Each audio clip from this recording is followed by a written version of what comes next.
family.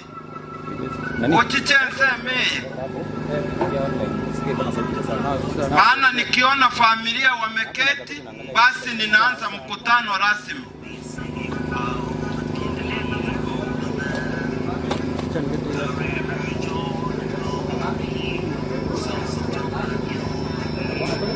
Niko sambamba.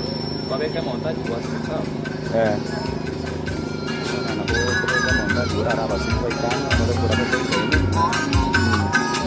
Yo no ngote, kata lazima kabisa.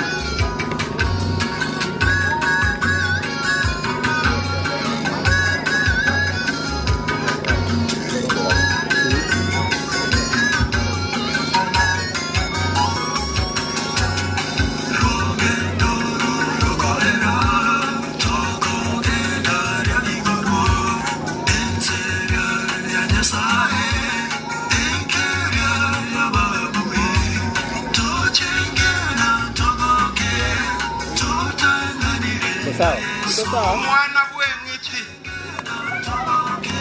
andetera abantu abo bonsi baseneine. Kama umesimama upande wa kushoto, watu wote watoke walio katika magari bali bateneine bagukwana asichigari magega baruororo.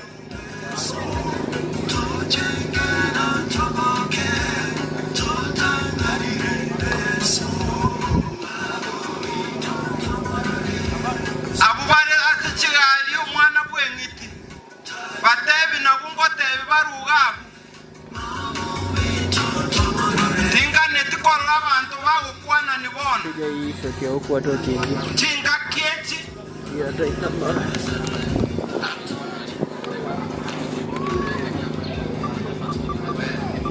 finire bali bagukwana finire abasani baye bali bamumanyite nande baramukonye omondetera asagwenete wikaranza bamondetera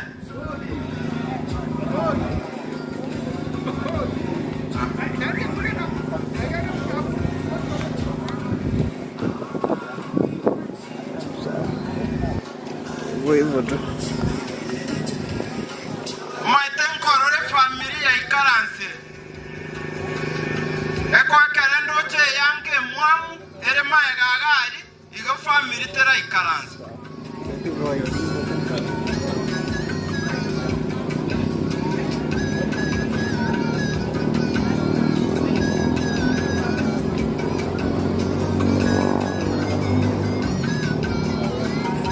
igokonyo musombo inakore mere mubune gwenerete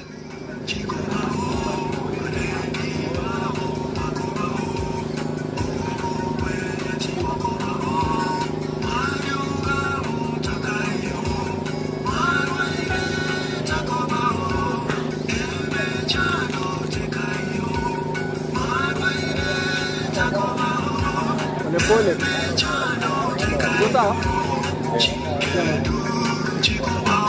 Nataka tuanze rasmi na wimbo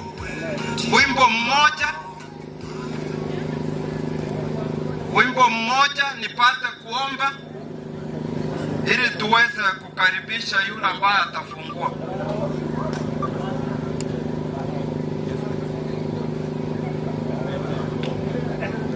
Ogotero como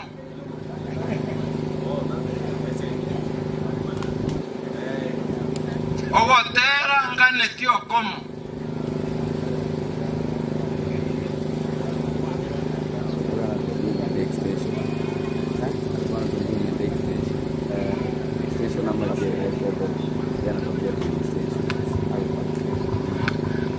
Wimbo namba 10, nyimbo za Kristo.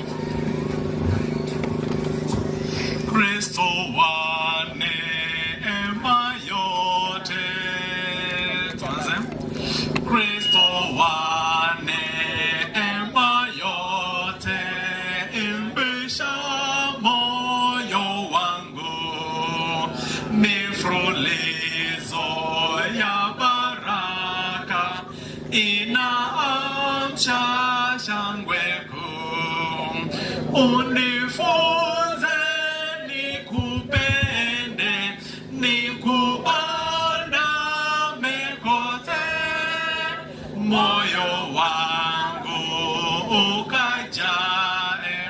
furaha na tumaini, namshukuru sana Bwana aniwezesha huku salama, aniongoza hata kule nyumbani.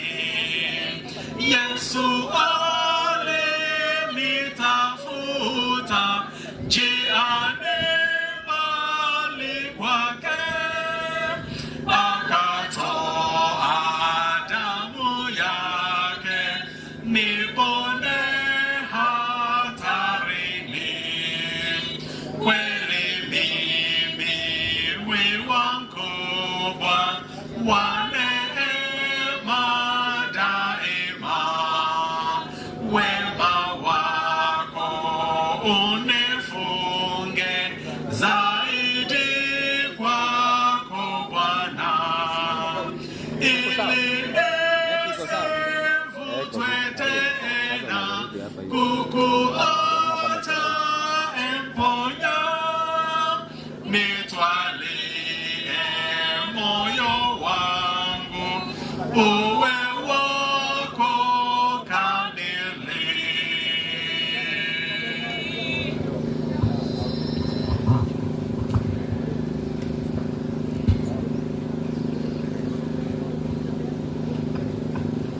Praise the Lord. Kwa hivyo ninataka tusimame tuweze kuomba. Tusimame zote tuweze kuomba.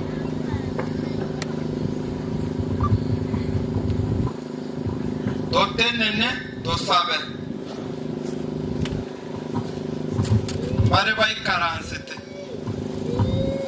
Tusimame tuombe. Walibagotara tenena, tunaomba. Baba yetu wa mbinguni, twaja mbele yako wadhaifu, wanyonge, hatuna budi kulimidi na kulinua jina lako. Wewe ni mfalme wa wafalme, unastahili sifa, unastahili heshima.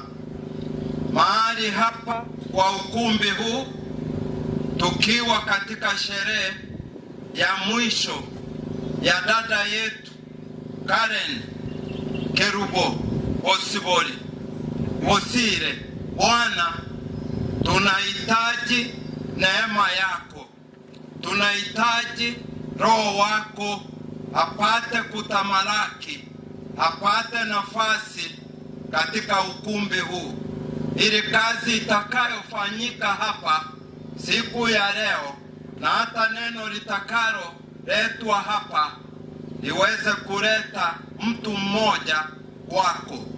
Bwana, tunapoingia kwa wakati huu kwa kupata neno la ufunguo kwa wakati huu, utufungulie kwa njia ya pekee, ndiposa mipango yote vile imepangwa iweze kuenenda katika njia hiyo. Na tukiona roho mmoja ameongoka, tutakuinua. Mapenzi yako yatendeke, ni katika jina safi la Yesu aliye mwokozi wetu. Amen. Wapi yule mama wa ombi, ili niweze kupatia sasa wale ambao watatuendesha kwa wakati huu. Mwalimu mnoriani.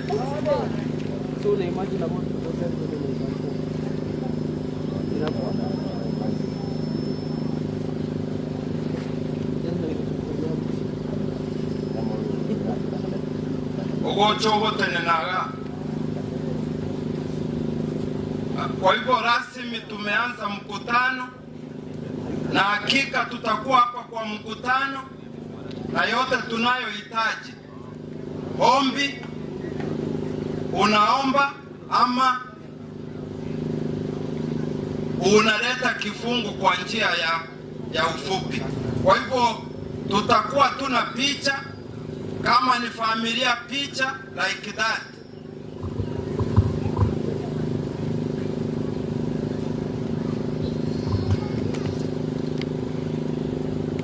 Wapenzi wapenzi katika Kristo na wazalimu nyota, mjambo.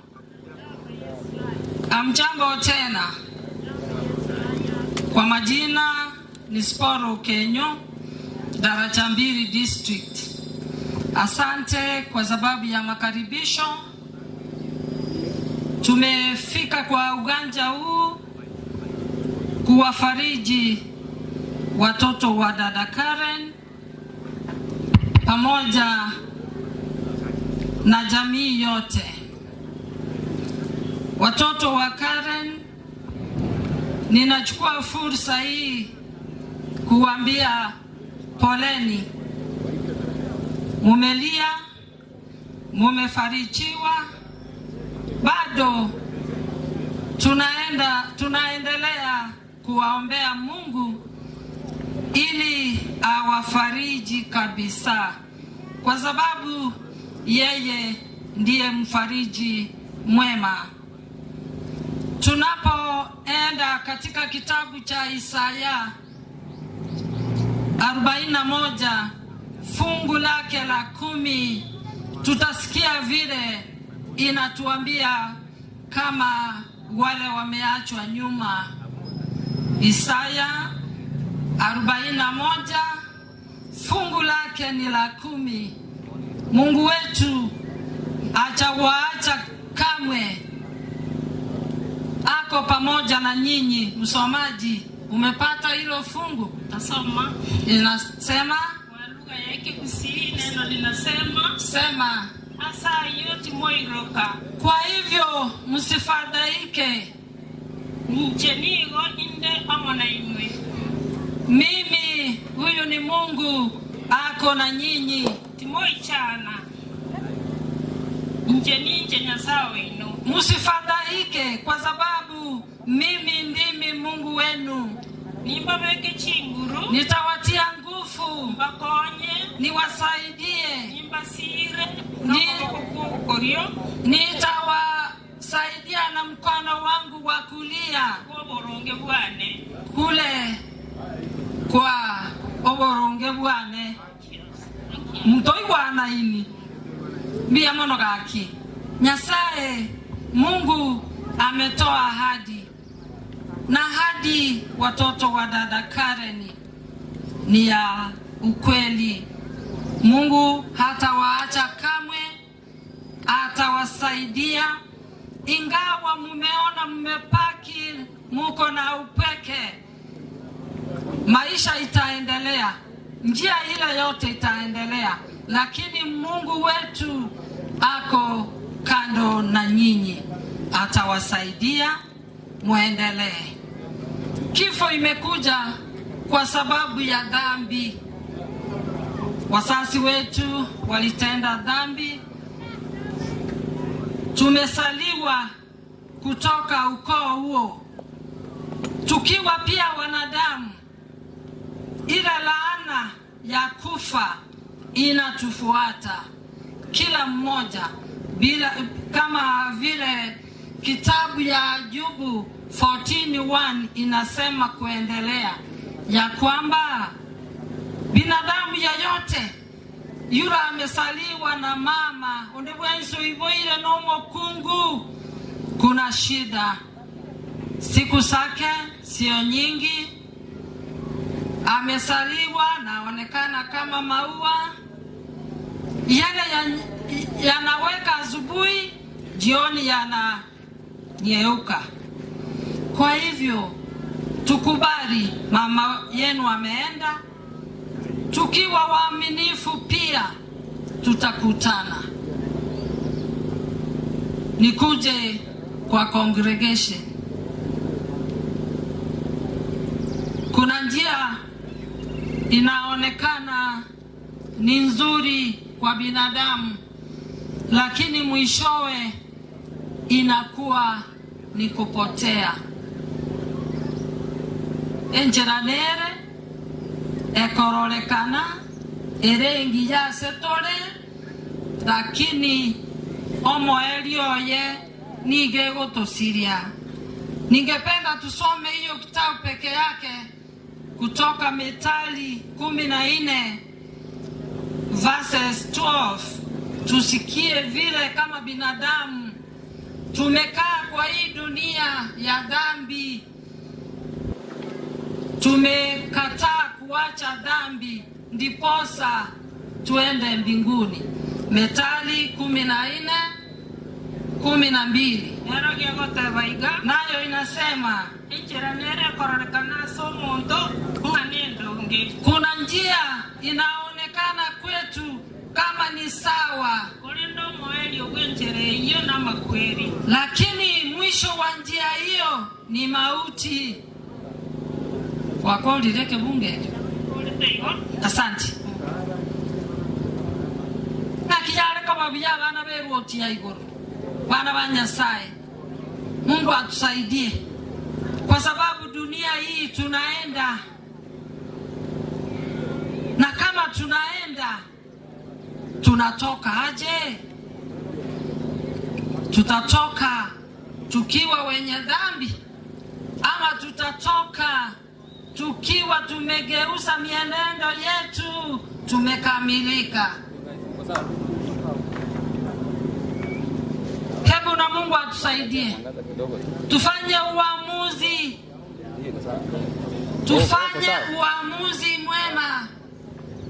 Tutakapolala, mfalme hatakaporudi, tupate nafasi tuende mbinguni kupumzika milele. Amina. Kwa sababu kitabu cha Samueli ya pili 14:14 inasema aje dada? Samueli ya pili 14:14 inasema aje? Itutie nguvu, tuchague vema, tutakapolala kama dada Karen kule kwa jeneza, tupate uzima wa milele mfalme akirudi. 2 Samuel 14:14 naye nasema kwa lugha ya Kikusi. Wacha iseme. Sisi sote lazima, nataka mmaki hiyo, goika mtutwensi goika tokwe. Ni gotole kuna mache aitekire inse atanyale ko kujo naende. Tigera iko baba. Imeanza vizuri kwa sababu tumesikia ya kwamba sisi sote lazima, ukiwa na Biblia yako uweke mstari kwa lazima, ndiposa ukirudia hilo fungu liwe linakujulisha ya kwamba dunia hii tuko kwa muda. Basi muda wako ukifika utalala aje? Hebu na Mungu atusaidie tunapoendelea na programu ya leo. Kulala kwa dada Karen ni kutuambia na sisi pengine jioni, wengine wataenda, wiki ijayo wengine wataenda, tujitayarishe kwa jina la Yesu aliye mwombezi wetu. Amen. Tusimame tumalize na ombi. Tusimame wote.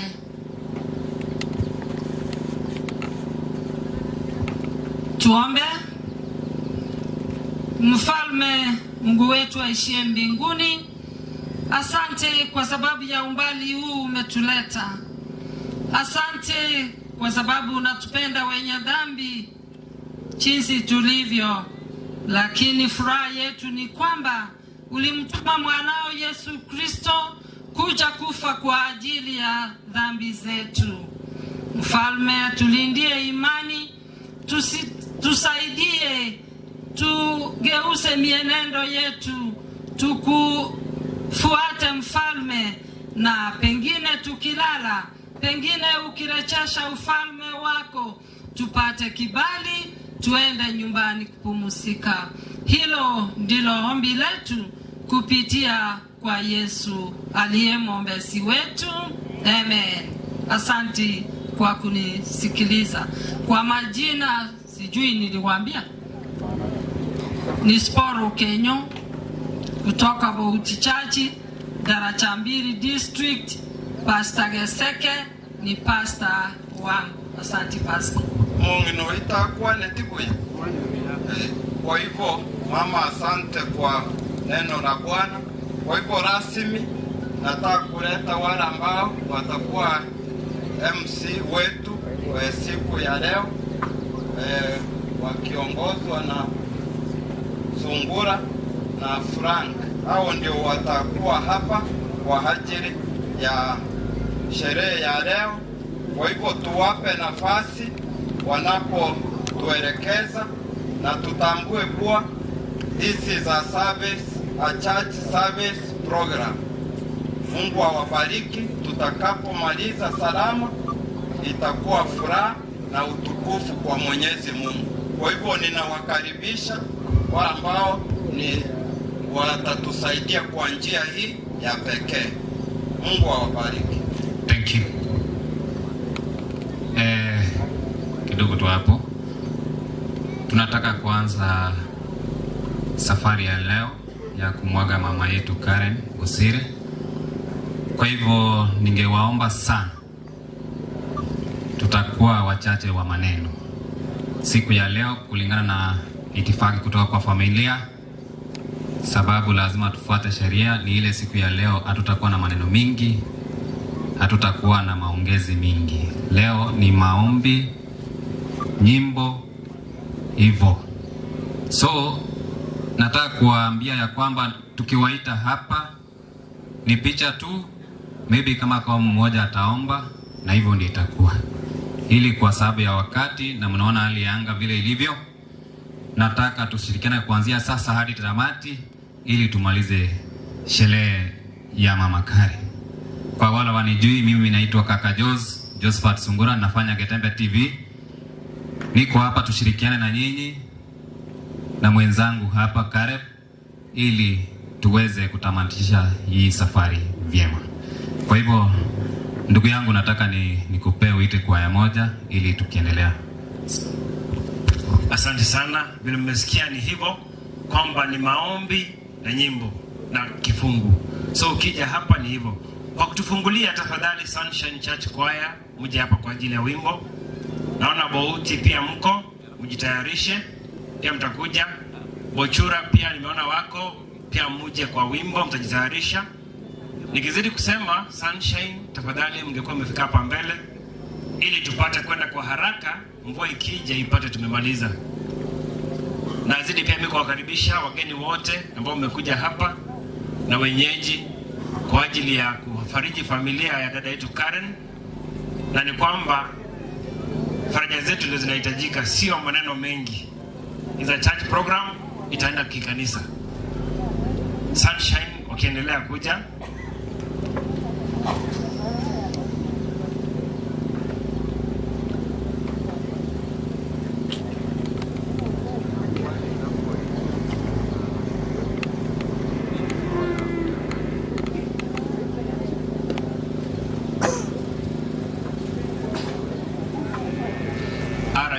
Baada ya kwaya tutapata samonet kidogo kutoka kwa dada Rebecca Umoyo. Hivyo tutaenda hivyo. Baada ya kwaya samonet Rebecca Umoyo. Na kama kuna kwaya nyingine imekuja, tafadhali mje mjiandikishe tuweze kuwatambua. Hao ni Sunshine Church Choir. Baada ya samonet Bouti watakuwa hapo kwa wimbo.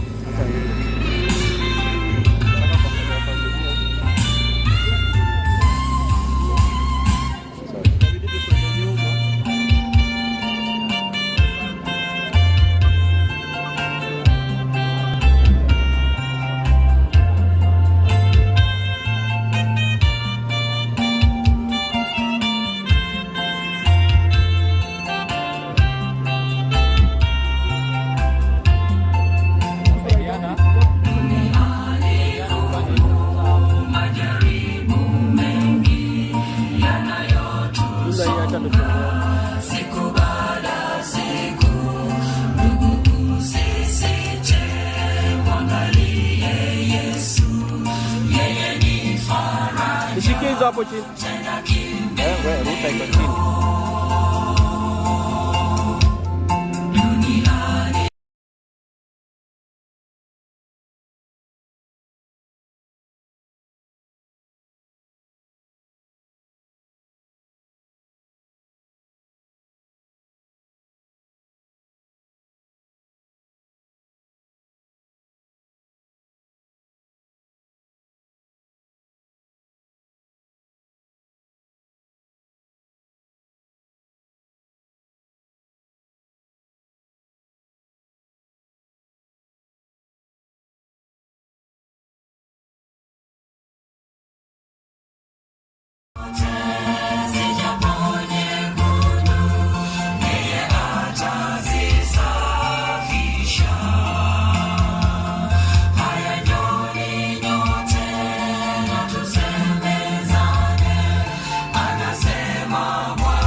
Kwaya.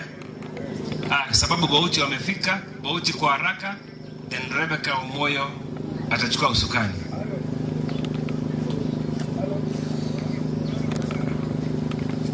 Na kwaya nyingine ambayo imefika, tafadhali mtawashirisha neno lenu hapa tujue.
Tazameni anakuja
Gikuyu kwaya. Asanteni sana kwaya ya Bauthi. Tungependa tena kusema kwamba tunamleta Rebecca Umoyo ambaye ni kiongozi wa kina mama katika Camp Center ya Daraja Mbili. Rebecca, karibu. Hapa kwa mwezi wa akili. Good morning.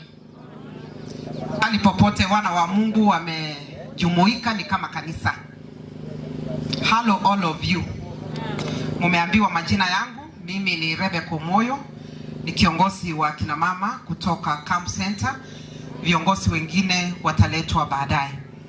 I hope we are here kufariji wana wa mama Karen, marafiki zake, washiriki wake na hata community at large, hata wale wote ambao walikuwa na kuhusika pamoja naye.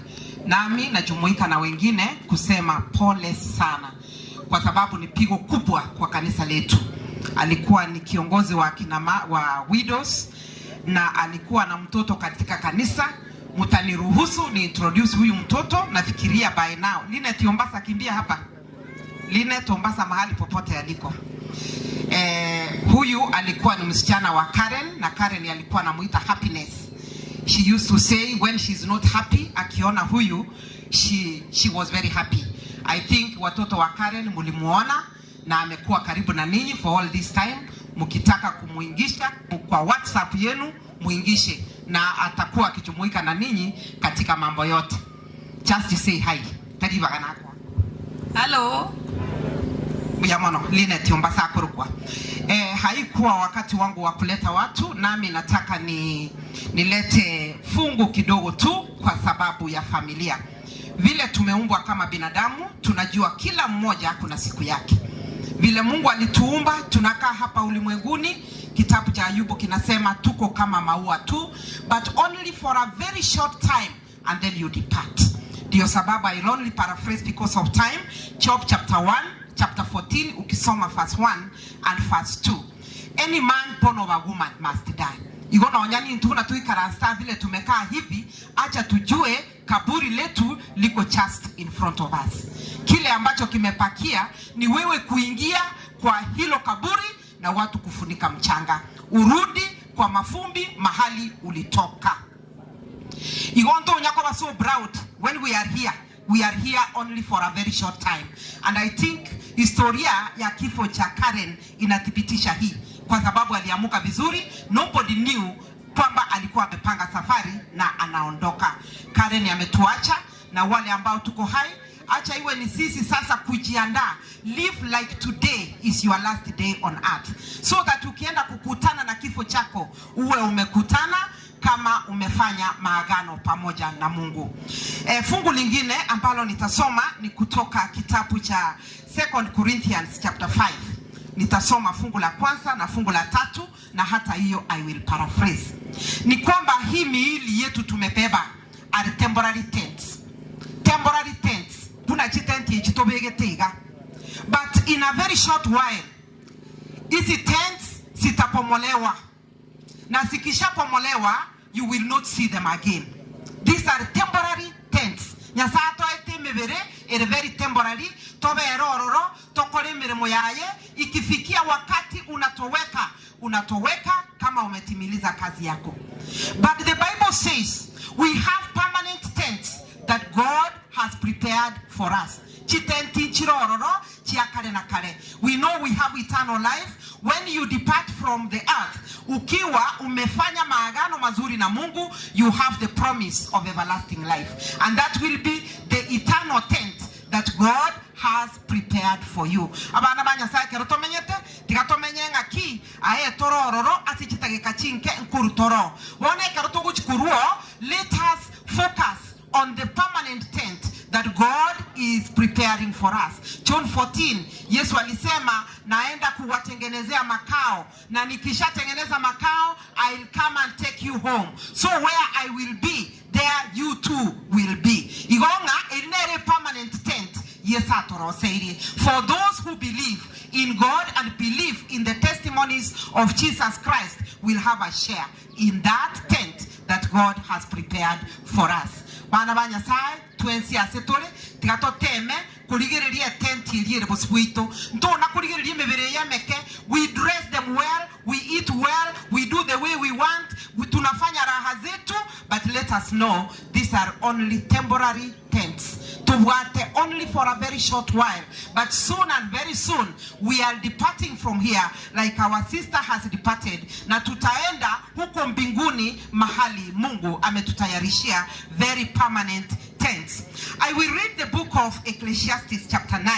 Nitaanzia fungu la 12 ambalo linasema kwamba ama kweli igali mubasukano. Death is very sudden. Ama ene nchebono lero kuna kuarega ninonya abana bane na abatene nchero mungi noli aminchuri no nchina mungu minchuri anytime. Babanga ngo stoka bale lakini abongo batenga live ni kitendawili, you can't know. Yani ni kwamba mtu akitoweka ikitabu ikigi Ecclesiastes 9 and verse 12 ikego tebana igenga bunenyoni ni kama ndege anashikwa katika mtego, ama ni kama samaki anashikwa katika neti. Enswe manyangangu chire kubwa tuli tukelitego soka igego kiria aliasikora. But because it doesn't know, inatoka tu katika matembezi yake, inatoka tu pita saa kutafuta chakula, lakini bahati mbaya inakutana na mtego hapa mbele na inashikwa. Ndege vile vile. Kwa hivyo hata sisi binadamu hatuishi tofauti na hawa wanyama ambao wametachwa hapa katika kitabu cha Mhubiri. Kale ni angejua ngango kwa lenge njendo chali kwa sababu tukuvugaki. Maetu manyanga death is ahead of you, utaanza kutengeneza connections na Mungu. Ndio chegari kusaba paka mambia. Asabira abana baye akore kiriki atebinya sai nyabiri ainyole byonsi pi. But now death ni kitendawili. Hakujua ereni gakoboke karakara ichae kiangu probably no ngetanda kia yagatandika bia, not knowing that shetani yako mbele yake ama mauti yako mbele yake. You got to chiandae all the time. That is where I started from. Na bogo soka ige pigipigi yako kwa ngante mara moja ansari na bengwa motego kwa bekire ngo chigosoma ikibungo kiaga 5 na atabanga ku paraphrase igego tanga for the living know that they will die but the dead know nothing.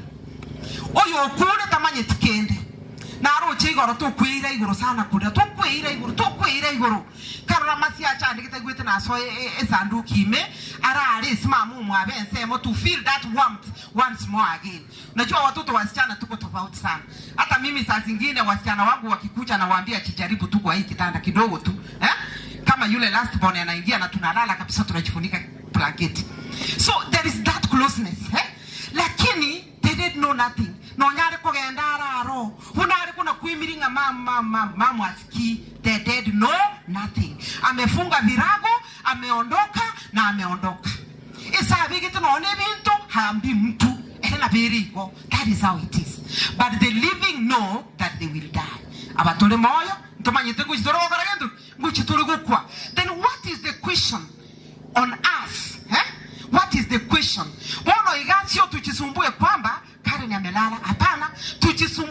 How are we going to meet our Creator? Because we are going to meet. Vile mtu amelala hivyo huyu mtu ataamuka. Kwa sababu hakuna matengenezo mengine mtu anaenda kufanya kwa maisha yake kama amekwisha lala. Vile kale ni amelala kama alikuwa mdhambi, as the trumpet call ataamuka vile alikuwa. That is what we read in the book of 1 Thessalonians chapter 4 kianzia verse 13. That at the trumpet call the dead shall rise first, and those who died were righteous, they will go to heaven with Jesus. But those who died when walikuwa watenda dhambi wataamuka hivyo na wataingia ndani ya kaburi tena. Tunaamini vile tulikuwa tunaangalia Karen, tumefanya kazi na yeye, kama mimi tumetembea pamoja, what I can say, so abonya guta si tonki ogoro mara andoka kamati mara andoko mwana mara andoka nyaituka ono timaiti kinari ngasari ikiagera kiogoro na nyaguta tuko pamoja abana abantu bakapa nani. So what I'm saying, she has departed. She has left the children. The Bible continues to say, verse 6, their love, their hatred, and everything of us, all the good virtues, sasa they have no part among the living. Bible mbali munabona aringe bwe koranya ono kuna gokora aringo mu meeting iga kuna gwakira abana ba HCM in the morning. You will never see it again. the love she had, we will never see it again. Karen has gone. Karen has gone. Now, the call is unto the family. You start living without your mother. She's not going to take any. Ndio sababu wakati mwingine nikasema mtaangalia kamuraka mino kalimoroche kanga tigeru osaga iseke mukalokate kabarangirie meeting na ande mumusike. That is when the legacy of Karen will continue. Lakini masi akisimama na Mbawa saka aseme I am the first born. Mwingine aseme mimi ni daktari hakuna kunichezea hapa. Mwingine asimama aseme no, hakuna yule ananiambia kitu. That family will die and die forever. Lakini mkisema huyu ameongea acha tusikie, because mom is not there to bring you together. We say mother is a heartbeat. Pakungu na wata yabayo ngomo ngina ni heartbeat ye family, a heartbeat ye family minus her na mama nyetenga ngama kweli akwende ngentoki achakire. But when you will give God room, that family will never be the same again. Kagere tenge mechinere mu arorire yende mokororira ange even in the vicinity where a parent passes. Lakini umuchuma nyakunawiri, why? You give God a chance in the family. Mutuale, somebody will stand for you. Musikane kwinyara nkwanya kwenye kolengana in a family. Naboko nya mwana ondine nyali ta kubwata bwatire, mwana ondine sa igali, mwana ondine ale nero menyete munamenyete. Inubono accommodate one another with your weaknesses and your strengths. That is when that family will continue. Don't allow the outside to start feeling what is inside or knowing what is inside. The outside will not help you. Mercy, not friends, but yourself at this time. You make a decision, finally, stand peke yenu, muangalie advice, lakini siku ni ile ya kuwatoa katika ule upendo mama yenu aliwaachia na ule upendo Yesu amewaachia. I'm reading a last verse. Kasunguroro letingura mami sana ndi kwenyuri bintu gete. Revelation chapter 14 and verse 13. And then I heard a voice from heaven saying, write this. Dika manganaya. Mbalinege sio abaru kurubono bamwegene tinyasa.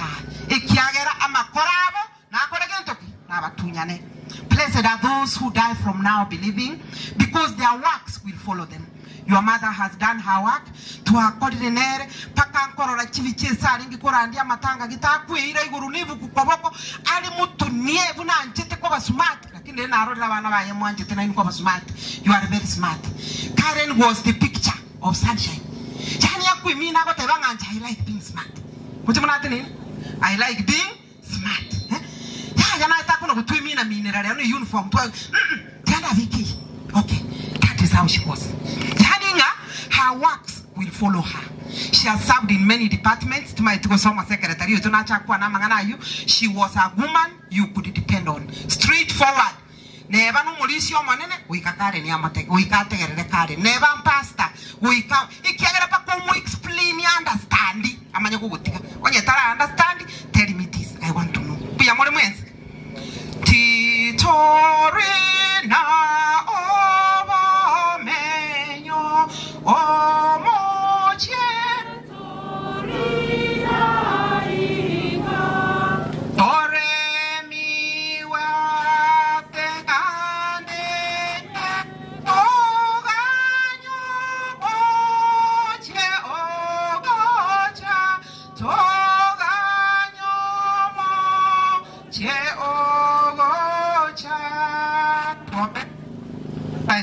mono tuakubakile tuakoiromane. Pipa na shukrani kwa jina lako Bwana. Asante kwa muda ulitupea dada Karen kukaa pamoja naye kama majirani, kama marafiki, kama washiriki kanisani Mungu. Asante kwa kazi alifanya na asante kwa familia yake. Sai Mungu atuna lingine ya tu. Yeye akisha kupika tunaweka familia yake mikononi mwako Mungu. Uilinde, uitunze, uidishe Baba Mungu. Utukufu wako uweze kuendelea kuonekana katika familia ile. Na kama kuna mmoja ambaye hacha kupokea, kama kuna mmoja kwa ile familia ambaye hacha kata kauli ya kufuata mienendo yako na matakwa yako, Mungu muite kwa njia ya kipekee ili wakija pale tuweze kushiriki pamoja. Makuu yaweze kutendeka pale kwa sifa na utukufu kwa jina lako. Tumeomba katika jina la Yesu Mwokozi wetu. Amen. Thank you. Tato kwane kugusio mwetu mwalimu tungi nuri kwa sababu jina tamete kwa geography nikaenda historia kitro chimbi yani. Wale watu wa Kisumu nasema huyu mwalimu ndio mwalimu alifanya vile nimesimama hivi nimefuata alikuwa ananifunza. So uwezi ukamkatia hapo njiani. Thank you. Marafiki wa Masi kutoka Nairobi, kwa sababu nimesikia mnaweza toka wale wana Nairobi Nairobi South Church naweza kuja kwa sababu ya na wale watu wa Bosongo. Dakika moja mkae standby kwa sababu tutaenda kwa mwendo wa kazi kidogo. Wale marafiki wa Masi kutoka Nairobi, tafadhali karibu. Na bali bwana spimora abana ba minto bali banka. Abageni kibaikire mwara abayebirogo. Baikanaza abayebirogo ni vinge bire. Na pia piana direction. Marafiki kutoka Nairobi. Marafiki wale wote kutoka Nairobi kuja hapa. Na naona mko sawa. Hii ni county government ya Simbarati, ule mnasikia nasumbuanga sana. Kwa hivyo mtasonga nyuma kidogo hivi kwa sababu ya picha mkuja hapa. Abana bantu bale bia. Nataka mpigwe picha kaa vizuri hivi. Muangalie hapa. Masi ingia hapo katikati. Songa hivi, mweka line moja, wacha kumeki curve. Nenda hivi, songa nyuma kidogo. Nataka hiyo picha ionekane vizuri. Kidogo tu. Asante. Watu wa picha mfanya haraka kidogo. Haya, thank you. Kitu ya kwanza tusalimiane hivi kwa hewa, tufanye namna hii. Nyinyi mko na pesa, mko sawa. Mahali mmetoka Mungu ako na nyinyi. Sasa mkae hivyo. Nataka tukupea mmoja ombe, lakini kabla ya maombi nataka mko na wimbo. Nimesikia mko na wimbo. Nyinyi lazima niwape. Muimbe alao mmoja aombe. Maneno mengine mtaambia Karen baadaye, mniruhusu. Thank you.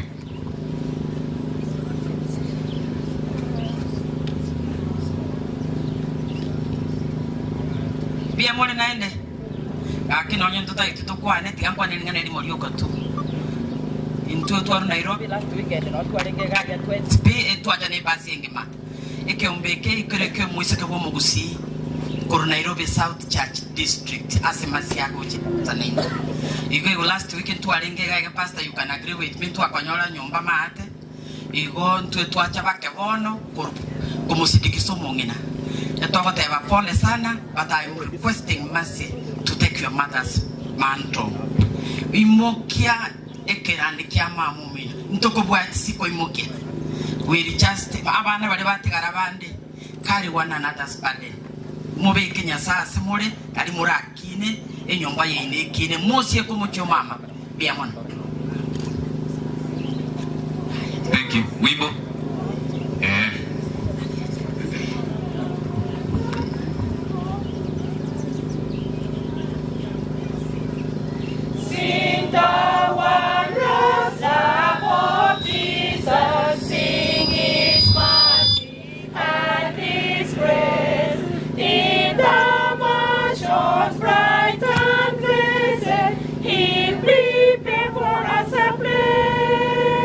When we all get to heaven, what a day of rejoicing that will be. When we all see Jesus, we will sing and shout the victory. While we walk the pilgrim pathway, clouds will overspread the sky. But when traveling days are over, not a shadow, not a sign. When we all get to heaven, what a day of rejoicing that will be. When we all see Jesus, we will sing and shout the victory.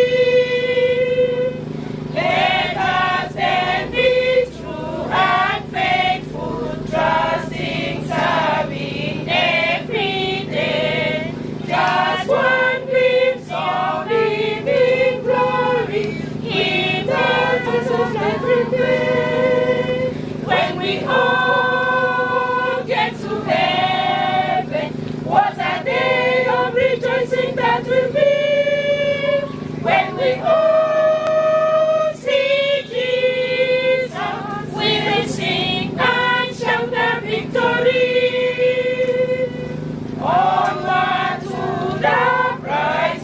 before us, soon His beauty will behold. Soon the pearly gates will open, we shall tread the streets of gold. When we all get to heaven, what a day of rejoicing that will be. When we all see Jesus, we will sing and shout the victory. Okay, msiende. Vile mko hivi, kama mnajua kuna mwenye anaweza fika mbinguni wa kwanza, si atatuombea kidogo tu. Nyinyi chagwana. Uliore ama sabara ikeigo. Thank you.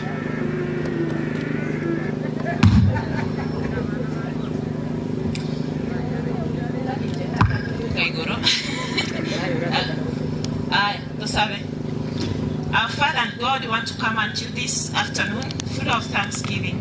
Thank you, Lord, for the life that you've given us. And thank you, Lord, for the life of Mama Karen.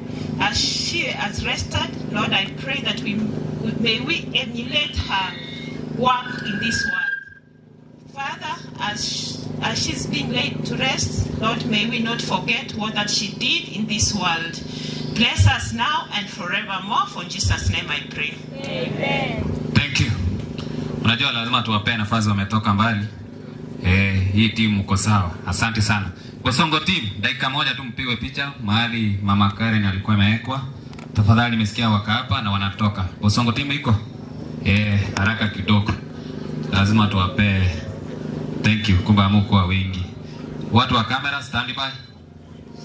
Hapa. Nanda wana ntoma hivi. Inutira lazima mkuu anayeona inune picha. Wewe wapige picha. Thank you. Tulia kidogo. Sawa. Thank you. Sawa. Moja make statement. Asante asiri baga. Yembo songo team asomo ngina Karen ya Renge. Point correction itali nyangena. The program eri kire nyangena lakini asomo ngina Renge mbosongo moja. So kwa datore twafuatilia wasomo borito mbiore osembuya mwamorende togotukobonyo twanyorere mbiya mamorendete. Asante sana asabari bamorendete twanyore tarachenji kuna twamubegete yasaya basiseni yasaya bayigate abatwekere kingakie kinga more nabobe nanda abakonye botambe. Asante sana asiribo gakurugoso. Thank you. Asante sana. Abantu aba for the first time bangake chinko bimbatele. Mumeienda mahali popote msikie mmetoa mwili alafu wafuate mwili kuona kama iko sawa. Ni Bosongo imekuja. Vitali pia sasa itangaze na Mungu ya kamera baadaye. Thank you. Kuna marafiki wa Finland. Hao ni wale nataka watoke kwa sababu wanaweza kuwa wanatoka kutoka pia Kenyatta, Mbagati ya Kenyatta na wale wengine. Okay. Sawa, nimesikia watatulia kidogo. Kwa hivyo sasa tuigwane gabon. Tuachakire mubake kero montakire. Kama sisters and brothers bakari nonye bara bachigocha. Sisters and brothers bakari wako abamu abo Karen once bibacha. Thank you. Kuna bakonya kocha DJ unawezeka music kidogo. Abamu abo Karen wote wakuja hapa.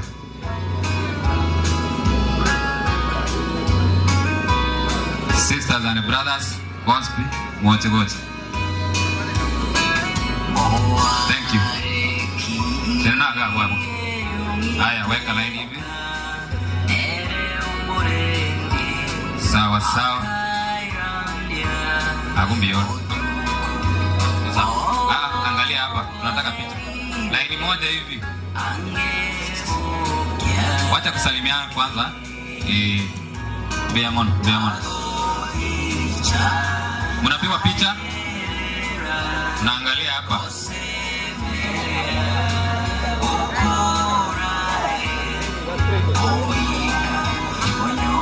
Karate huko ana ni sokoro. I know. Sawa.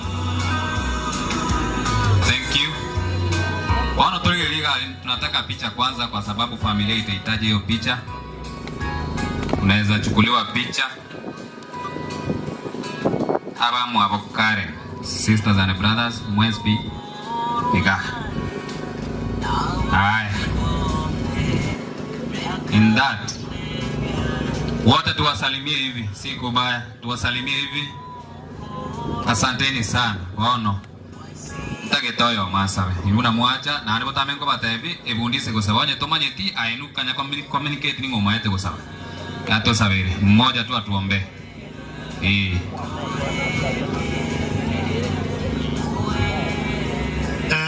Buya mono munyakero ga seribaga. Ntwe gotwaru asakoro kugiyonse libo basi. Obasi nyamache giyonse ligoro. Na wakale ni iboletwe. Akamana kogenda akagende kenyero kya nyalibali ono munachirenge nje. Chairman asengencho tumanye tena itumata magana yimbura ontaga tonyabere. Inche edini nerende go sabali molioka. Una marasa mambia go chire ya kana ngati. Sabeli akabere boni sabonde atosabere. Ono atarate onta tekole to mwana mwabo tigaide buyeka molisi amane go saba. Oyo ya koro kunyakeri nero mu muromo nene kalen. Actually asenka ya obo nero tigaire akatungo monene na ndo tigaire boke kala muraba mu abasirire aba nero kaba mu abasirire bono kanero lengo moke nero chire bono ndugu yane go kwana linga ndelimo muri siasa Embole mwezi na teba ngaki uyo ocha kuacha asenga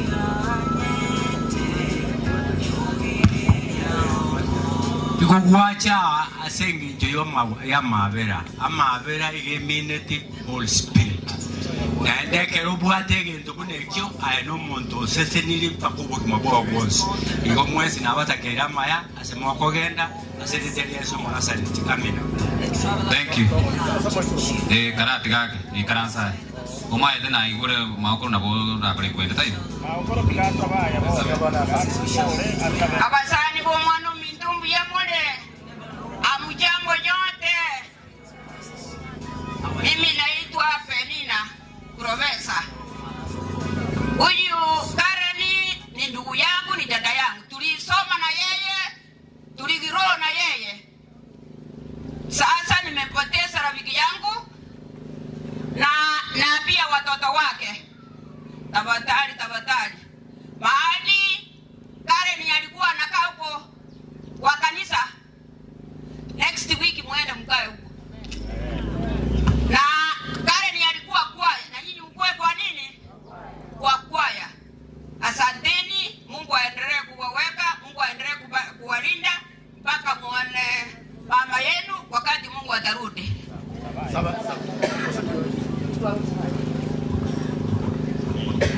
Tuombe.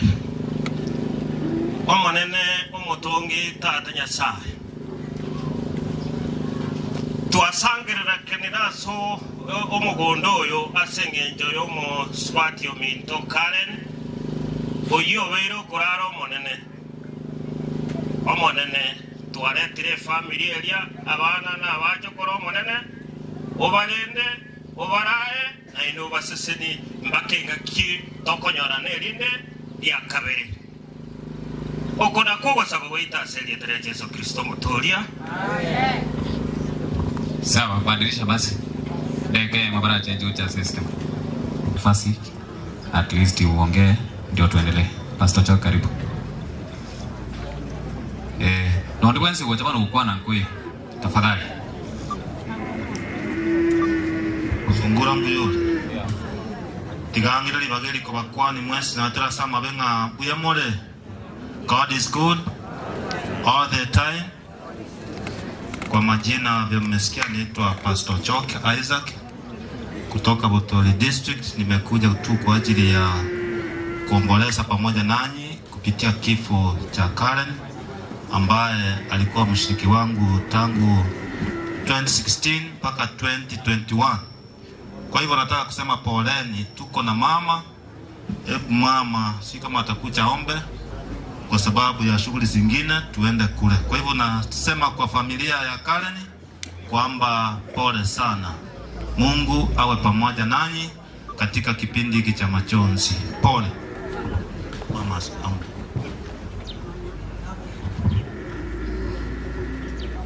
wakubwa na wadogo na wasalimu wa mjambo. Bwana Yesu asifiwe. Na mimi nasema pole kwa kumpoteza mwenzetu tena rafiki Karen. Familia nasema pole, Bwana aweze kuwafariji. Haya na tuombe. Baba na Mungu wetu ishie juu mbinguni, asante kwa wakati huu umetuleta katika uwanja huu kwa ajili ya kufariji wenzetu na kusherekea siku ya mwisho ya mwenzetu Karen. Asante kwa marafiki, majirani na familia ambao tumejumuika pamoja katika uwanja huu, na wale ambao wako njiani tumewaweka mikononi mwako, uwasafirishe vyema ili tuweze kukusanyika hapa kwa ajili ya kumpatia mwenzetu kwa heri kwa siku ya leo. Asante Mungu wetu kwa sababu utakuwa nasi, Roho wako Mtakatifu awe kiongozi katika siku hii na tumalize vyema. Ni katika jina la Yesu tumeomba na kuamini. Thank you. Tete kwa Irali Bageli, nataka kuchukua nafasi hii kwa familia ya Muninda ambaye ni Sefania Busiri Muninda the late Mugaka Okaren abamu wabo. Wale wenye wako abamu wabo spinchwa. Tafadhali wote mkuje hapa. Tufanye haraka kidogo. Kuja hapa.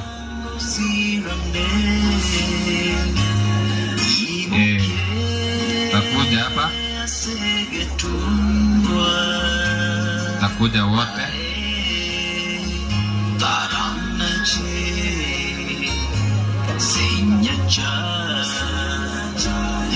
Thank you. Kidogo hapo DJ tumeambiwa gari imekwama kidogo, watakuja. Sasa tete tuendega kwa sababu ya muda.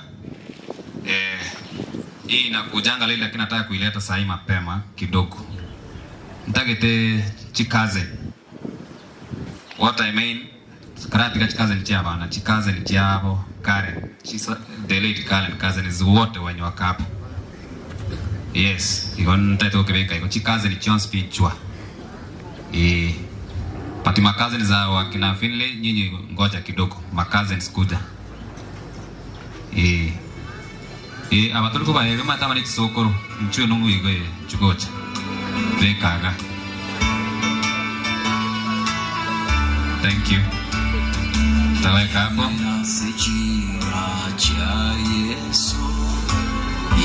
Taweka hapa. All cousins. Yes. Kujeni wote wale watu mmetoka Nyaguta wote. Kujeni hapa. Bali muacha mwenzi. Hata wale ambao walileta hao makazi ni kwa sababu kuna marafiki wote mkuja at this time. Moja. Tafadhali tokole bwanga yake. Tufanye haraka kidogo. Yes. Thank you. Mtakuja hapa. Sokoro mbiyole saini yuwa kateri bobe. I like that. Hapo. Thank you. Weka line mbili.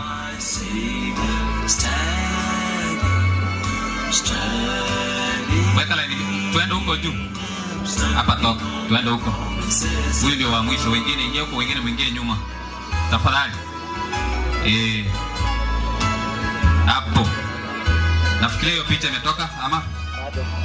Mkipiga mnaniambia mmemaliza. Thank you. Piga mnaniambia mmemaliza.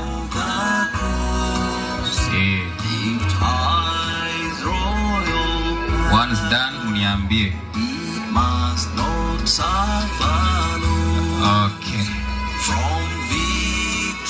Uko sawa? Haya tu wasalimie hivi, tuwapungie mkono namna hiyo, namna hiyo, namna hiyo. Asante sana, kidogo tu. aso wanja kwa ina samaskani ina manene ina kuwa nikigusi akoba yechinsa ingoyo masabe. Mmoja tu aniombe tafadhali kuomba. Kakora sisi pataomba sisi leo tunatoka Nyaguta pahali ile dini ilianza, na huyu ni kasini yetu. Tutaimba alafu tuombe wimbo moja 211 ndo hatari, si kila mtu anajua. Haraka haraka kwa kwanza ninyo naona alenga ngongo ga kingo sabatule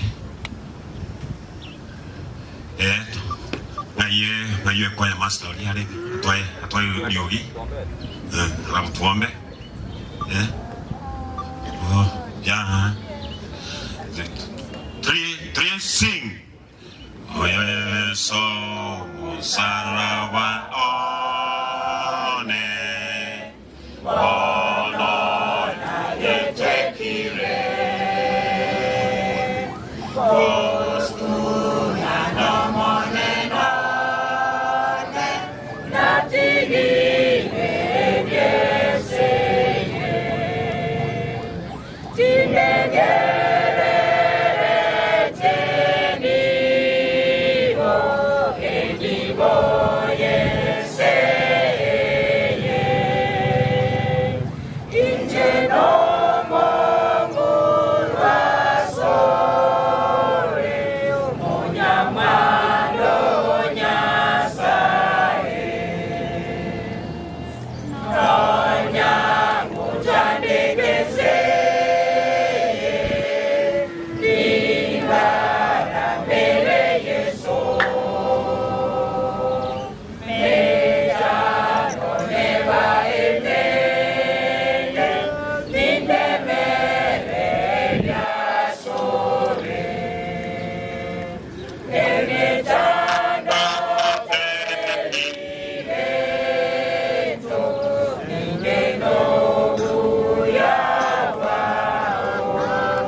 Tuombe.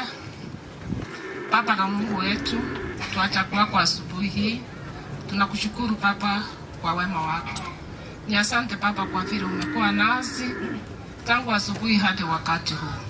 Asante Baba kwa sababu umekuwa nasi tangu mwenzetu alipolala. Umekuwa na watoto wake, umekuwa na mandugu zake, umekuwa na familia yote kwa jumla. Baba tunawaweka mikononi mwako uweze kuwa nao. Papa, wakati huu tunajua ni kulala amelala. Wakati utakapokuja Baba, tutakutana sisi wote. Ni katika jina la Yesu tumeomba na kuamini. Amen. We are very sorry. It's okay, asante sana. Nikingojea Kisii New Life Church Choir kwa ajili ya wimbo, tafadhali kwa haraka. Ningependa kuwaarifu vyumba vya usafi ni pale chini, pale kwa gate. Sasa kama uko na Call of Nature, tafadhali ni pale chini. Kisii New Life.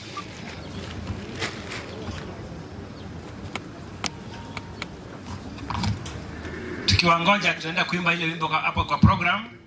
God be with you till we meet again. By his counsels guide uphold you. With his ship securely fold you. God be with you till we meet again. Till we meet, till we meet, till we meet at Jesus' feet. Till we meet, till we meet. God be with you till we meet again.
kwa kina, ili nawe ujihusishe.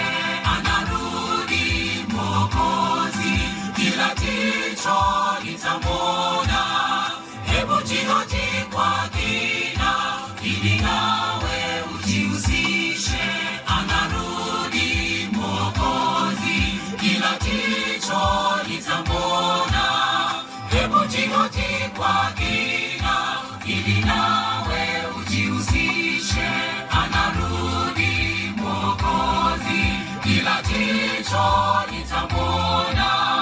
Hebu jihoji kwa kina, ili nawe ujihusishe. Anarudi Mwokozi, kila jicho litamwona.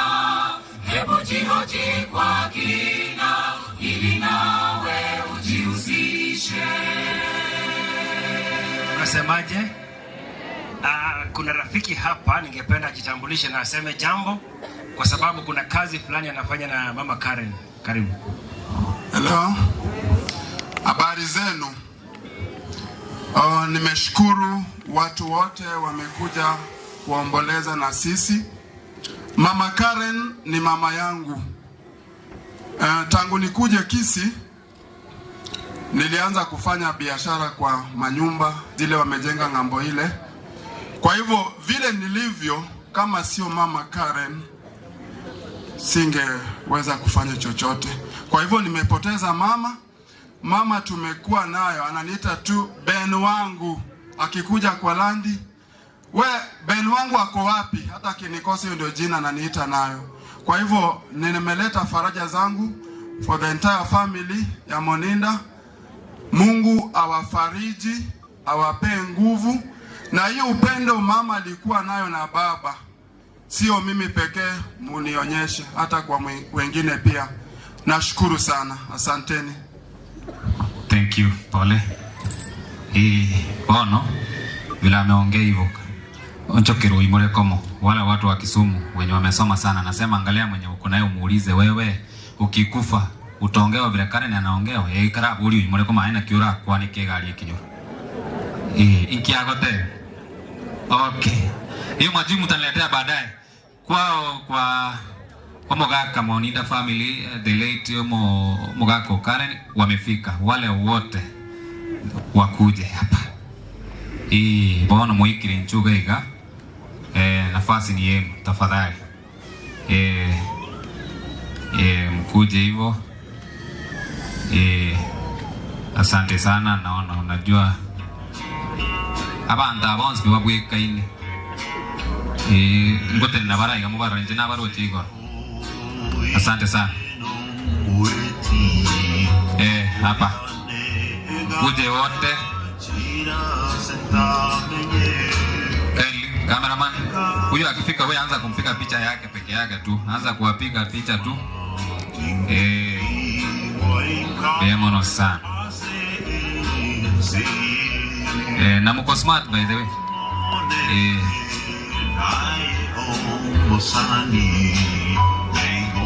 Thank you. Kuje wote hapa. Hapo.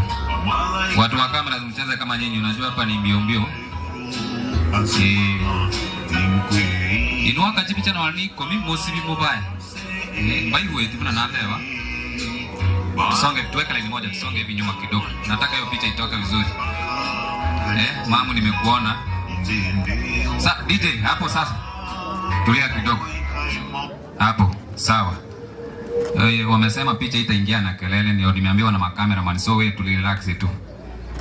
Na anda abantu bonse bali ga babegete birole na abantu basomete saidi by the way. Cause imbale korabye igo bakamenta masomo yebirole bono they are perfect. Igo bono oyo lere ini igo maeto begete birole ya heno muntu na ino telinga muri banga ini ya yebirole mwatege pagi meninje bwe kanda kutwale birole. So thank you. Umewapiga picha. Sasa tufanye hivi kwanza. Thank you. Kila igo bono. Umaete timo minyoki na tinda akano umaete gasi ngwa kanu nditite ti minyoki go mu basonsali mu charon.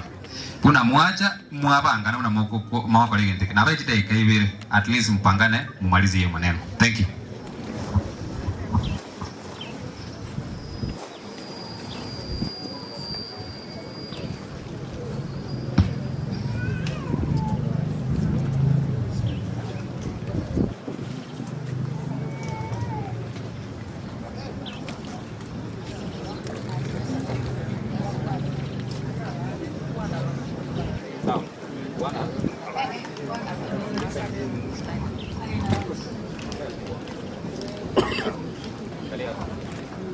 Mbuyamo ase dibaga mwato eye mwamuninda ase misisi bosire asogete guchia imanyiti osaba gionse libaga gekogera no aruete twanyolirwe ase ngenjo ye chitirafu chechigarinchira omaite chirosiri na mwanya bantu obokongo na bogotokera linde lionse lakini pole twasabire ukwabirwa Mbuyamono nande Mbuyamono ase ngenjo abasali utiri na tujaga kubatebia marieta mukubwata igo oyo mogo se babere bali tura tene okwanengana ya mogo se chingana ibere boka na wago tigara abande muira ne muikalanze Mbuyamono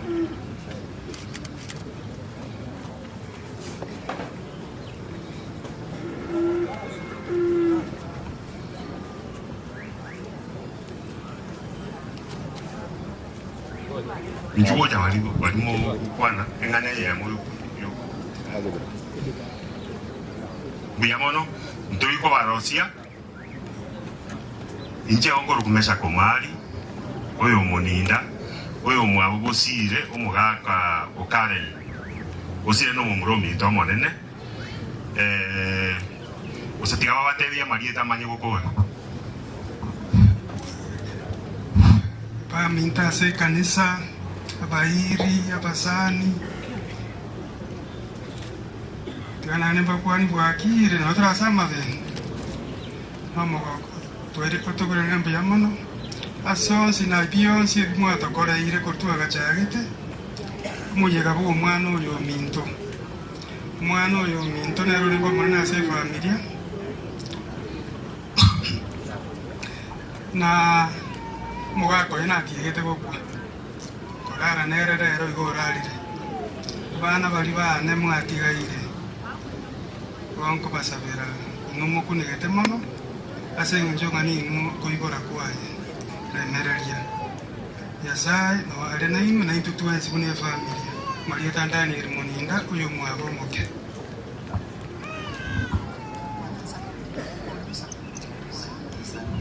Bwana Yesu asifiwe. Praise the name of the living God.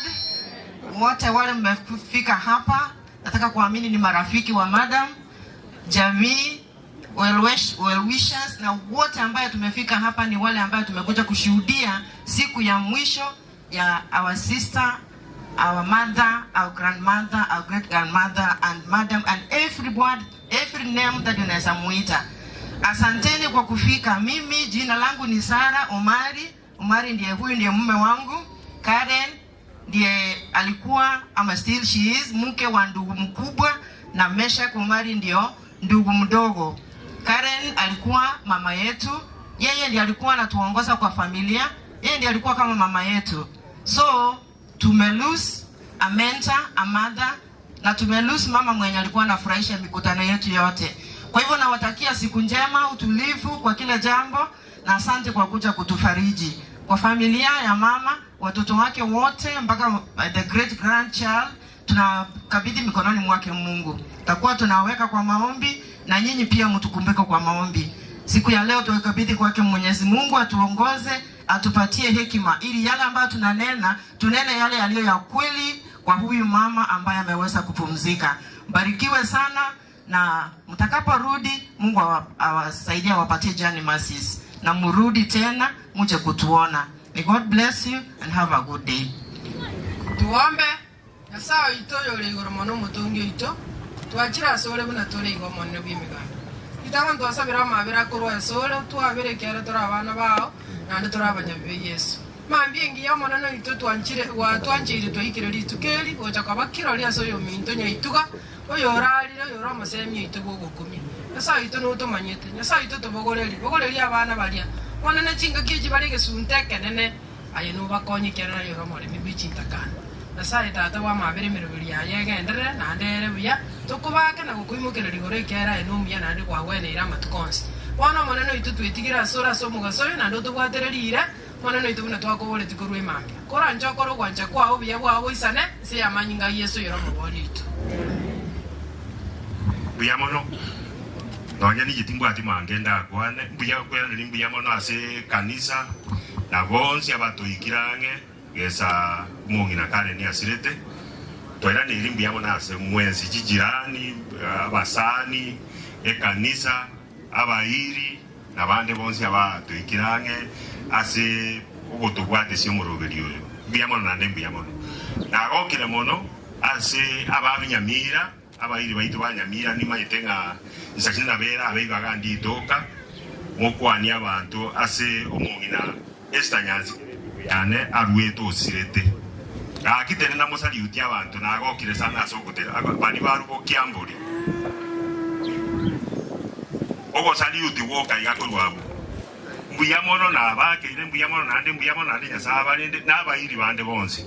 Igo mbuyamono togendera lyo muroberi otokore buya abana walikale ni atigire umugakanya na atanganite gusira abo tokubwaterana tolerende ngakito gokoreka wera ikikero kinege ndugi ajire twanja amakweri naro na ande ntokwe lakini ndomanye tingandiri buyamono mutwale chingaki chingiya eka otokoro muroberi oyo na basabire nyasaba yani bugu yase mwarwa na ande tobe tokubwaterana butambe aso strabe tokora ba mayaba makongu tobe tokosanga buyamono. Thank you. Aboma eto ikowa elibaga abora seli weka na buo abwata bokomo. Ule chief wako wapi? Kuna chief nasikia anatoka kwa sababu ya muda, nataka tu uonekane ili familia ikuone upigwe picha. Ama ametoka? Okay. Ako si ukuje? Chief? Kama anaongea na simu mwambie nafasi yake ilikuwa na imepita. Sawa. Korogabu ntaite kora the cousins. Tafadhali nikisema cousins leo tunataka kusema ma cousins wote. If you are a cousin unakuja ndio tunapanga hapa na divide hapa. Chief mimi karibu sana. Omaete mochibu ko ikanko ira ngora to basiko kombeke aserera kile ntro chinejete. Karibu sana. Na ndimbu yole ko bieni chibes. Igongo nserole. Biyamono, Master of Ceremony. As a family, ya Osire, abana wa Karen, abana wa mwa Karen, abana wa Osire bonse. Abasana abairi bakire korora sabali yo mwali yo mo na Karen. Na bakwanira imansi mbiyamole biyamona injeri yetangoro kudagira satera nyanga gondo musani wo mochyoyo abameshaka abana bamwabo bosire bonse tumanyaine nimanyete masi ibona kiyagera nacha na inche bere na inu ase chingaki echi shobokendu andende tarambirambi anenga pole aso osiria omongina abruptly lakini rende asengenjo nyasa toete matumaini una bakristo that chingaki chomondo were no mukungu na chinke twegene zatekare yesa koirana Karen na bali baratoke bamwegenere nyasaye babokiu bomerana asogo korakyo manene nyasaye igo na letira magombane na ye family yane n'abantu bonse kuru ndunya gutature tukaenda Yesusu ndomo sini achivu Yesu location lakini saitanya guta igo rende mo family bali mwatigiro bokendi nyasaye tigabarende ande biyamona singinjo a committee iri aba boyo egero mongina tinde kuna masikani una amenya tana masikani nyasaye tigabase biyamona. Asante chief na kioro mopole gokora tulimo ngora bachiba kwa batindi. Okay, sawa. Thank you. Nataka all cousins na robo internet cousins Jones P from any angle if you are a cousin kuja hapa alafu tuongelelea hapa mbele. Tafadhali. Cousin Jones P community. Thank you. Kidogo tu nikiconsult daraja 2 nimeambiwa waka hapa. Alumni. Daraja 2 alumni. Walimu wote wa daraja 2 wale ambao walifunza na yeye. Pia nimeambiwa kuna wanafunzi ambao alifunza. Tafadhali wote wafuate, otherwise kuja nyinyi wote tutawa separate hapa. Wewe kama ni mwanafunzi ulifunzwa na mwalimu kukuja hapa. Hivi wale teachers mlifunza na madam lady madam Karen pia mkuja hapa. Tafadhali walimu wote hapa na alumni wale wanafunzi pia wote wenye walifunzwa na the lady madam wote kuja hapa niwaambie. Abande mwa ndenda rabaje baumira naga. Sawa, turabangere niga. Ara mumago twari meeting baadaye na basabire meeting mumira nemaga mukwa nemaga ye tent. Bono karabekere niga. Tafadhali picha itembe. Kwani abalimu ekara moja mwali taya abande mo nali mukwena mwawe ya. Ikinike kusina kwa. Ke mwali.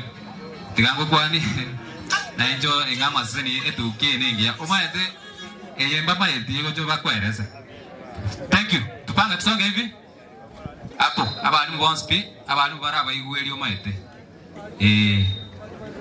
Abalimu basikero kumbe ngiwete abana funzi karate. Mwanafunzi kiorega namigo kwa wewe. Na umwa batire. Kai. Sawa, wapige picha kwanza. Separate wanafunzi wasonga hivi. Kwanza walimu wabaki. Wanafunzi songa chini kidogo tupate picha ya walimu. Haya, wapige hiyo picha. Mbuya mole. Oh no, abalimu retired, barengani na wanafunzi. Former cancer. Umuro na ino mwanafunzi. Biasami. Thank you. Tokoraiga. Just yoyo mo. Na bako make statement nande asabe ya wanafunzi nukileo. Nafikiri kwa niaba ya walimu wote ambao wamesimama hapa, wale tulifundisha na Madam Karen, wote tuko hapa na wanafunzi wako hapa. Nafikiri wengine hawakufika, lakini kwa niaba yao mimi binafsi nilipoanza kazi ya ualimu mwenye alinikaribisha daraja 2 primary school ni Madam Karen, na tangu wakati huo, that was 1985, nimekaa mpaka nimeretire around 3 years ago. Namshukuru kwa sababu ya yule msingi aliweka, na kuna walimu wengine wengi hapa, lakini kwa sababu ya nafasi hawatapata nafasi, lakini wote wamepea familia ya Karen pole, na hata hao wengine walikuwa wanafunzi daraja 2 pale. Kwa hivyo kuna wanafunzi wengine, kwa hivyo tunawashukuru sana kwa sababu ya kufika. Na tangazo ni kwamba baada ya mkutano huu, wale walimu wote ambao wameretire, wale ex daraja 2 teachers, tukutane pale chini hivi. Kuna jambo kidogo ambalo tungependa kuongea, na sitakosa pengine kupatia wale wako senior, maana mimi sio senior sana. Kuna senior, tumpatie nafasi kidogo naye atoe rambirambi. Karibu Mr. Oginda. Asante sana Mr. Mbati. Mimi nilikuja daraja 2 kama mwalimu mkuu mwaka 1996, na yule ambaye aliniachia kiti ni Madam Karen. Madam Karen akapata promotion, akaenda ofisi, nikatumwa na serikali kuja daraja 2. Hebu niwaambie, nilipata msingi mzuri sana, nikapata walimu wazuri sana ambao wanachapa kazi. Tukawa na hao walimu miaka 10. Siku zile mlikuwa mnasikia daraja 2 inafuma, watoto wanapita wanaenda mashule makubwa. Karen kuzaliwa kwake ni 1950, kama mimi ni rika yangu. Kwa hivyo huyu madam sitamsahau, kwa sababu alikuwa ananiambia siri, ananiambia chunga walimu namna hii. Walimu wakiwa na mahitaji kama haya na haya washughulikie, chukua mizigo yao kama yako. Na tulishirikiana kabisa na hao walimu, tukafanya kazi. Na unajua daraja 2 ni shule ilikuwa inapewa walimu madams wengi. Kama sasa nilikuwa na walimu madams 48 siku hizi wako, nafikiri sijui ni wengi, lakini wakati wangu nikawa na walimu 48 madams, wanaume 6 peke yake. Na hao madams walikuwa wanachapa kazi kweli kweli, streams matatu mpaka darasa la 8. Kwa hivyo hongera walimu wa daraja 2. Chairman, ukikubali, kulikuwa na walimu kutoka pahali alianzia Nyankororo, kama wako waweke mkono juu waonekane. Wako kutoka Nyankororo waweke mkono juu. Aya, Nyamagesa, hapo ni kwangu. Nilikuwa na Madam Karen huko Nyamagesa, wamekuja. Bas akaja Taracha pahali nimeoa, kwa maana my mother in law alikuwa analisha Karen maziwa huko Taracha. Walitoka huko. Hawa ni wa daraja 2. Daraja 2, weka mikono juu kama wako. Si mnaona? Tulikuwa na uhusiano mzuri sana. Tulikuwa na wanakabati wakina Musae Angoi, treasurer wetu Mayor Umurwa na wengine. I'm happy to see you, madams. Thank you very much. May God bless you accordingly. Asante sana. Asante. Karara tigango. Ero noga maukoronte eyange na bego ikigora ya gato sabire. Abantu bara batolike. Twege nango to sabe. Omachenu omotongi tata Nyasaye ori gormono na ndo totongete na ndo tuanje totorendete tuachira solbono mugaso. Towa kambia mana seke ukewogima tuanyore taramoyo. Manene ambia mone kiagera waturenda situarwa tuaika. Tata Nyasaye ito oyo minto Kareni orenge muswati o minto orengo omwana minto twanchaine orenge ngina abana batigaira segeti. Tata Nyasaye kwa moira matukaya omenyira okorere mirimo yao bono otimukire. Tata Nyasaye bono itwe igotogo sabanga omonene otwabere bitu bya kerengencho onoko buoto iterro moika mochanu ekero kuira nese ya kabere gotoiranka onyora ni gotore tayari oyo minto ni gabo gete mambikare buya magoro bakarara mochari muna yumuinye kebunga marongevere ne bunga nebere nemo 2021 yego tebanga na botoko bamambi mole magara batokwe. How we pray manenge karatora akwe tokwa makwiri amoro na yakare ni akwete Nyasaye itonto kwe bakobeka abana bakare ni abacho korba ya sama kokao manana na yoriete irase buku yao ngachinta kare ne chiao monene abana baba manyenga babwate tato mwabo igoro oyoriete ira tata bakobwatie bagusaba botukono mugaso babwate chimbara tro chiakare ni kiakare ni gawanjete omonene watorendire kare twabe twasometia monere kare ni wana sana tia bantu bonsipi wanjeta abantu bonsipi akuna sika twate conflict na en teacher omonene mbuya mono wane kare tokurwa twensi wana wa mona into to ikitinga chaito buya lakini oko sababu itu twensi abatora Nyasaye itawa tora manyanga tinga kiechine chio moerio omonene toto miro moiko machenu oto somie kende enkeri getiarte bana iga obani bwaikiranire tato konye tobe yange ekero gocho toirenka tuachane kirensi serikali yetu tuwawekea sama okao tuasabira ya siritari chenu ya Yesu Kristo.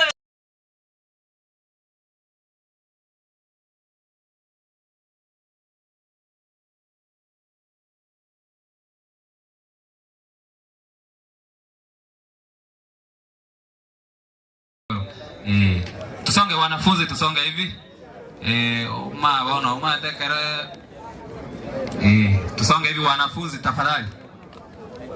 Hapa wanafunzi nataka mwakwe bichaga. Na wewe ni mwanafunzi? Picha hapa tafadhali. Bono ete kwanza teacher or za teacher bono vile ya kirego na ema mino na ko someti. Na ikae to kirete mno kirete ga. Tro jimbia. Na ne biyo smile biyo ko ragirete. Bona na biri. Nkonyo kukwana iga smile egere biche soke. Hiyo picha imetoka. Mpaka maelda wana ukuru kwelda na ndo kwa ya Madam Karen. Sawa, tufanye namna hii, tusaliuti hivi. Oyo mobwe kabe kugusabura gukwana gakia bari mubeno kiba kwanire mugwanjira iko.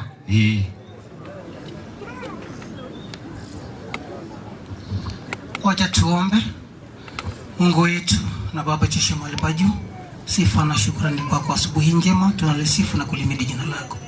Nasali sifa mfalme, umekuwa pamoja na familia tangu msiba ulipofanyika, umeongoza, umewapa nguvu hatufikia siku ya leo.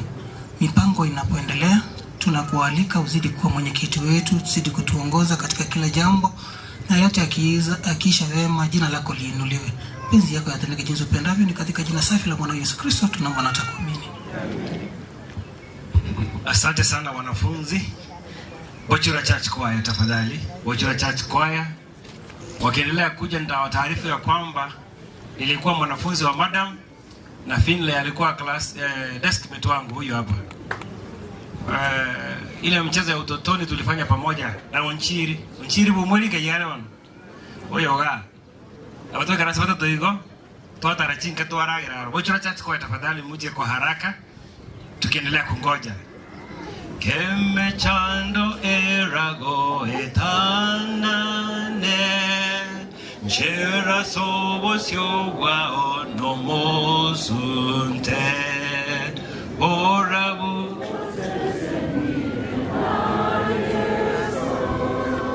Gora bororeno uamate mwa Roro gora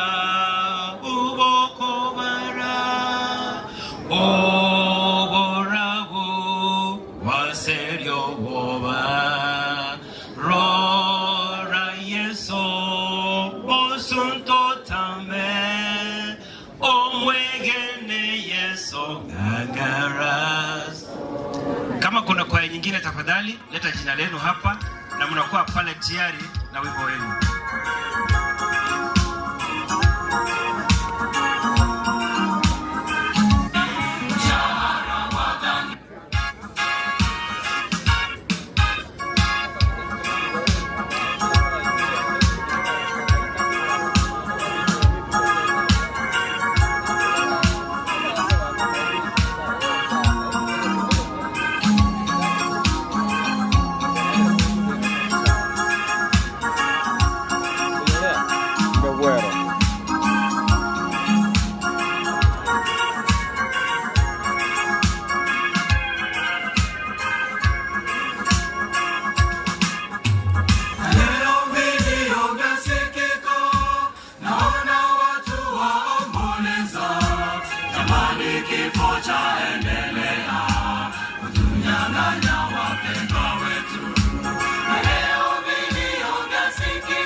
Walipokata kumtii Mwokozi, matunda yake ni mauti. Walipokataa kumtii Mwokozi, matunda yake ni mauti. Mshahara wa dhambi mauti, hakika sisi sote tutalala. Hapa duniani sio kwetu, tutapita sisi ni wasafiri. Mshahara wa dhambi mauti, hakika sisi sote tutalala. Hapa duniani sio kwetu, tutapita sisi ni wasafiri.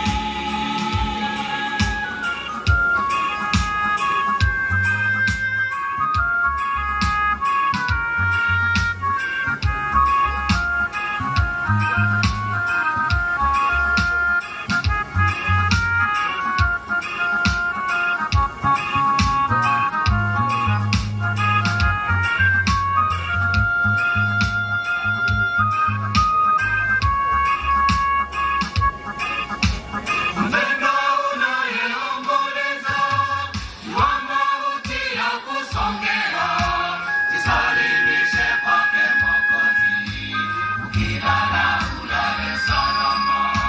Mpendo unayeomboleza, jua mauti ya kusongea, jisalimishe kwake Mwokozi, ukilala ulale salama.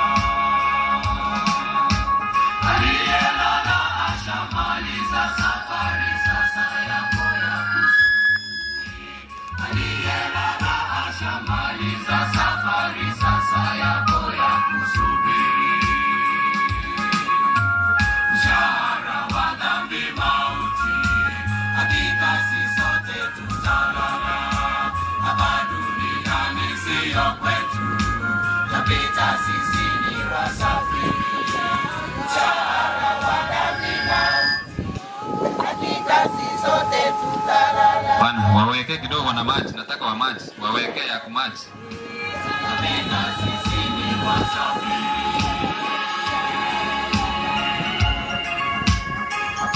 Tigo. Bwana uneka muri tigoro, maana mbona kaika bibe mbio mubwate gabo. Niga bwana igoro una Yesu unaka.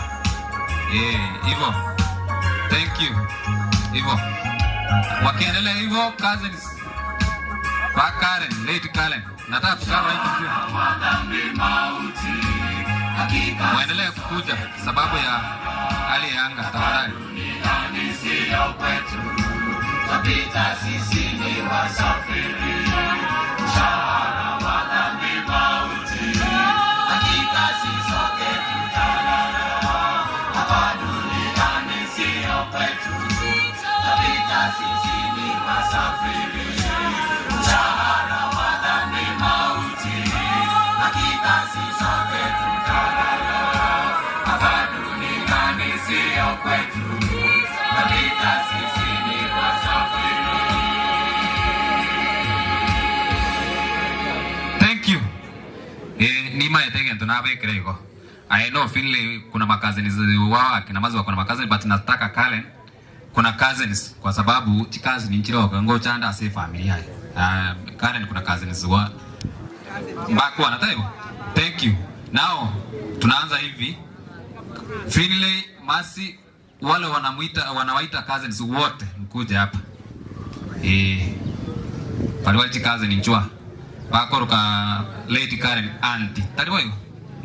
Njua. Chikazi ni chao Masi. Baro? Njua. Okay. Sokoro mbiega. Na kiogo tanga na gocha. Oma automatically nko kuandeli kona enchuga.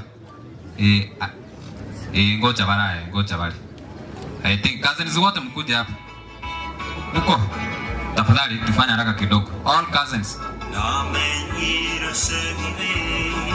Kumbe na wange mwalimu. Mkuje hapa wote, all cousins. You are a cousin, kuja hapa. Songe nyuma kidogo cause mko wengi. Picha iendelee kutembea. Thank you all cousins. Okay. Abante baje bakamanyonyo goteto kwa na matanga aebeke suti otene tai li bagana baba nyalikoba automatic lakini ende bono Na bego chiaba iko bono beke. Wapige picha vizuri. Hawa ni wale wamejua siku hizi hakuna harusi, ni matanga. Sasa ile nguo smart unaweka kuja hapa namna hiyo. Suka kuchialika yake bali mwana maega. The only thing you feel watakuja kuangalia na kina Masi ni kuangalia picha, wajue mlikuwa hapa. Tukata hapa tuingia hapa katikati ama huko nyuma. Tafadhali mko wengi. I think ni kama communication ilipita, leo ni break. Mmejua. Na mbali babo jawabeka iko egana libago to karia safe family uma tena iko yaba direct like that. Iko ngoja ukwanza chibicha chako gotinda akora. Sawa, tufanye mkono namna hii. Asanteni sana na Mungu awabariki. Msijali, mmoja tu aombe, wengine sit down no kuikaranza. Thank you. Haya macha sasa ayenjo ayobe. Mwaro kuna mtu maitiko sabama. Bwana kaenda muikaranza. Iko mwaro ile bwana. Kazi ni sasa maombi ni shida. Unataka kuokoa? Thank you. Na wasalimu wa mjambo. Hamjambo tena. Kabla niombe kwa sababu wenzangu wamenihepa, nitajipea hii nafasi kupeana speech kwa familia ambao tumefiwa leo. Yangu ni kuambia pole. It is not an easy situation. Personally, I don't have parents. I've gone through this and I know how it feels. The bond I had with Auntie Karen, naweza waambia pengine hamwezi kuwa mnajua. There is a day back in 1968. She was traveling with my mom. And there was Paminas was there. Paminas was a young boy by then. Mimi, I was also a young boy because Paminas is my age mate. So, nikawa nalia ndani ya hiyo gari, nataka kunyonya. Kumbukeni mwaka gani? 1968. So, mimi nikawa nalia, tafadhali msiseme na Mercy is my younger sister. So, nikawa nalia na my mom zile nguo amevaa hawezi kuninyonyesha. So akaambia mama yangu, linchamo umwana kisina kwa konka bukata gite morete. She breastfed me. That part of breastfeeding is what created that bond. So I'll tell you, my brothers and sisters, that tutawaombea, and at this time, when you feel that it is very dark, look upon the Lord. Na atawanini na atakuwa pamoja nanyi. Hebu tuombe. Tuombe. Our Father and our God, we pray. We thank you for being with us since we started this funeral up to this time. We pray, dear God, that you may continue being with us. We are grieving at this moment, but we pray, dear God, that you may continue comforting us and comforting the family at large. Be with us, that all may go according to the will, and as we finish, that we won't forget to thank you. We pray all this in Jesus' name. Amen.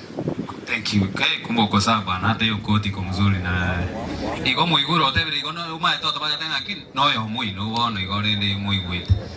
Kago. Anyway, chikolera ngangi chikuru kwa kizungu. Kolera si wanaitwa aje kwa kizungu? Koleras, abali mkanye madam ngakikire. Koleras, oro koleras kuja hapo. Oro koleras, anyu kule kolera in whichever way inchua mwenzi pi. Oro koleras. Ya kuna gari ya NAT KNUT, tafadhali songesha gari kidogo, kuna yenye nataka kupita. Thank you. Chikolera njugocha. Oro koleras kuja. Bia muri maokoro bana bia muri tena nagugo igabugo ligeri gochega hiyo picha ipatikane tafadhali.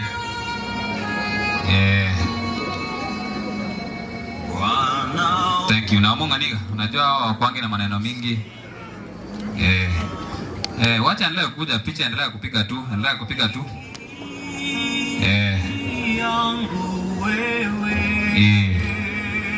hapo wengine wanakuja hapo. Sawa, nataka hii picha itoke vizuri kwa sababu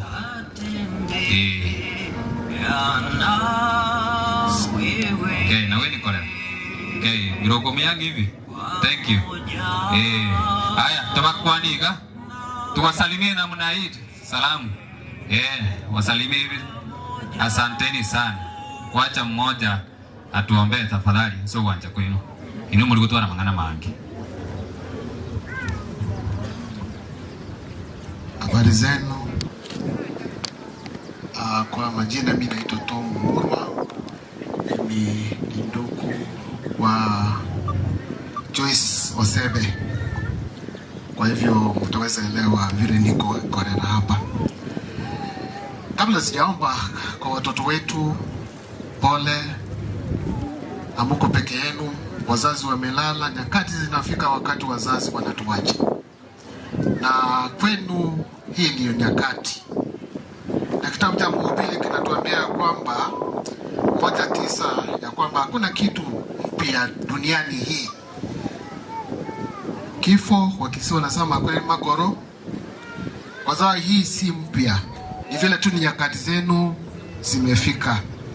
Na kwa hivyo tujulishwe tu ya kwamba vile imetokea leo itatokea tena.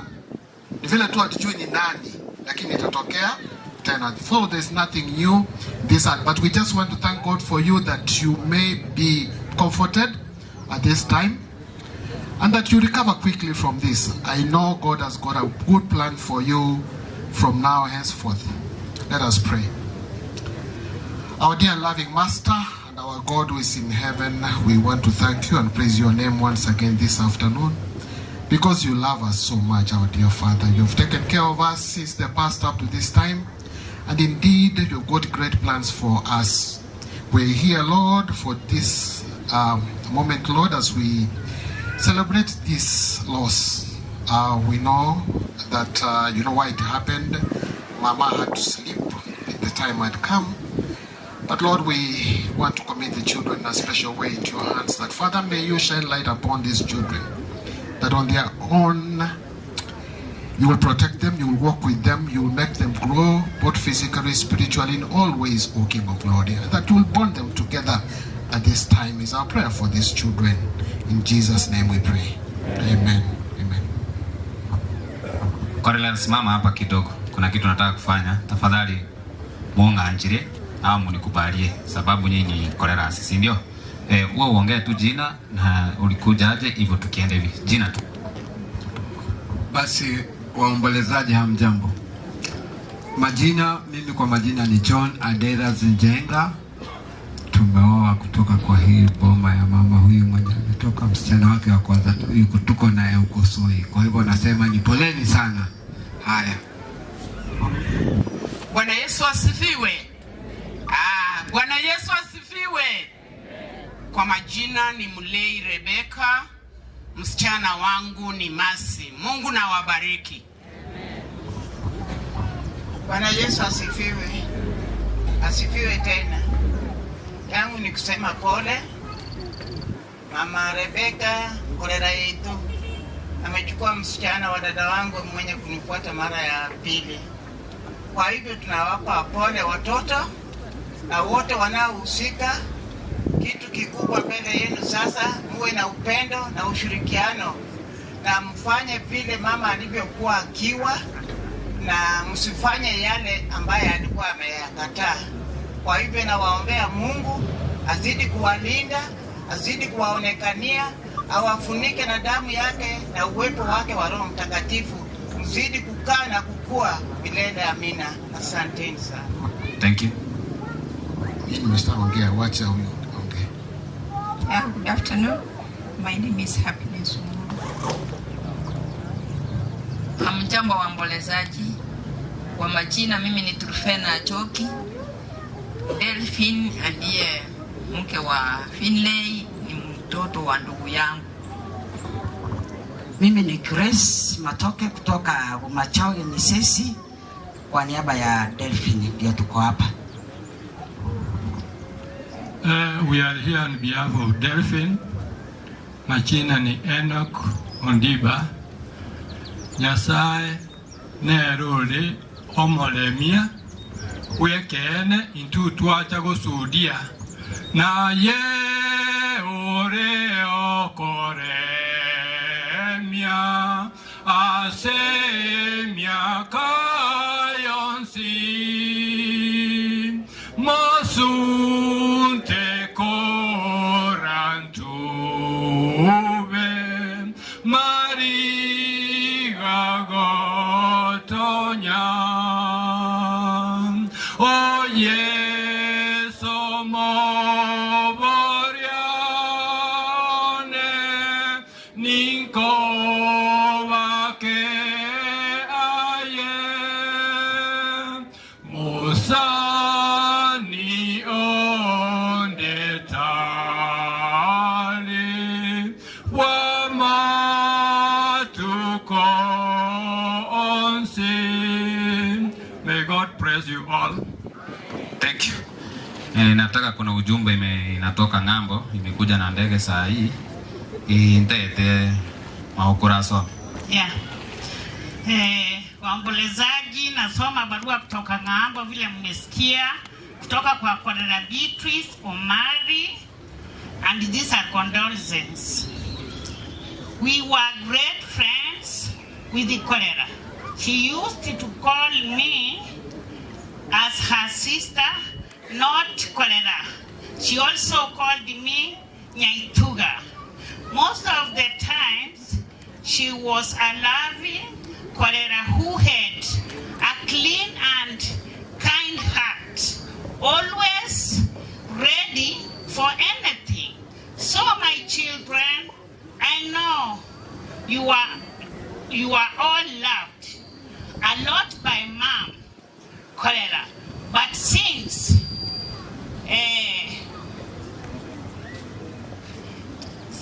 8th, when her soul went to God, God himself took her place. It's fine to cry and mourn a beloved one, but know that God is in control and he will continue to take care of you all. God is now your dad and mom.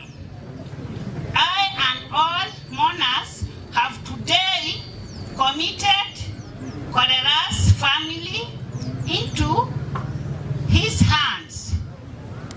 Feel safe and secure. God bless you.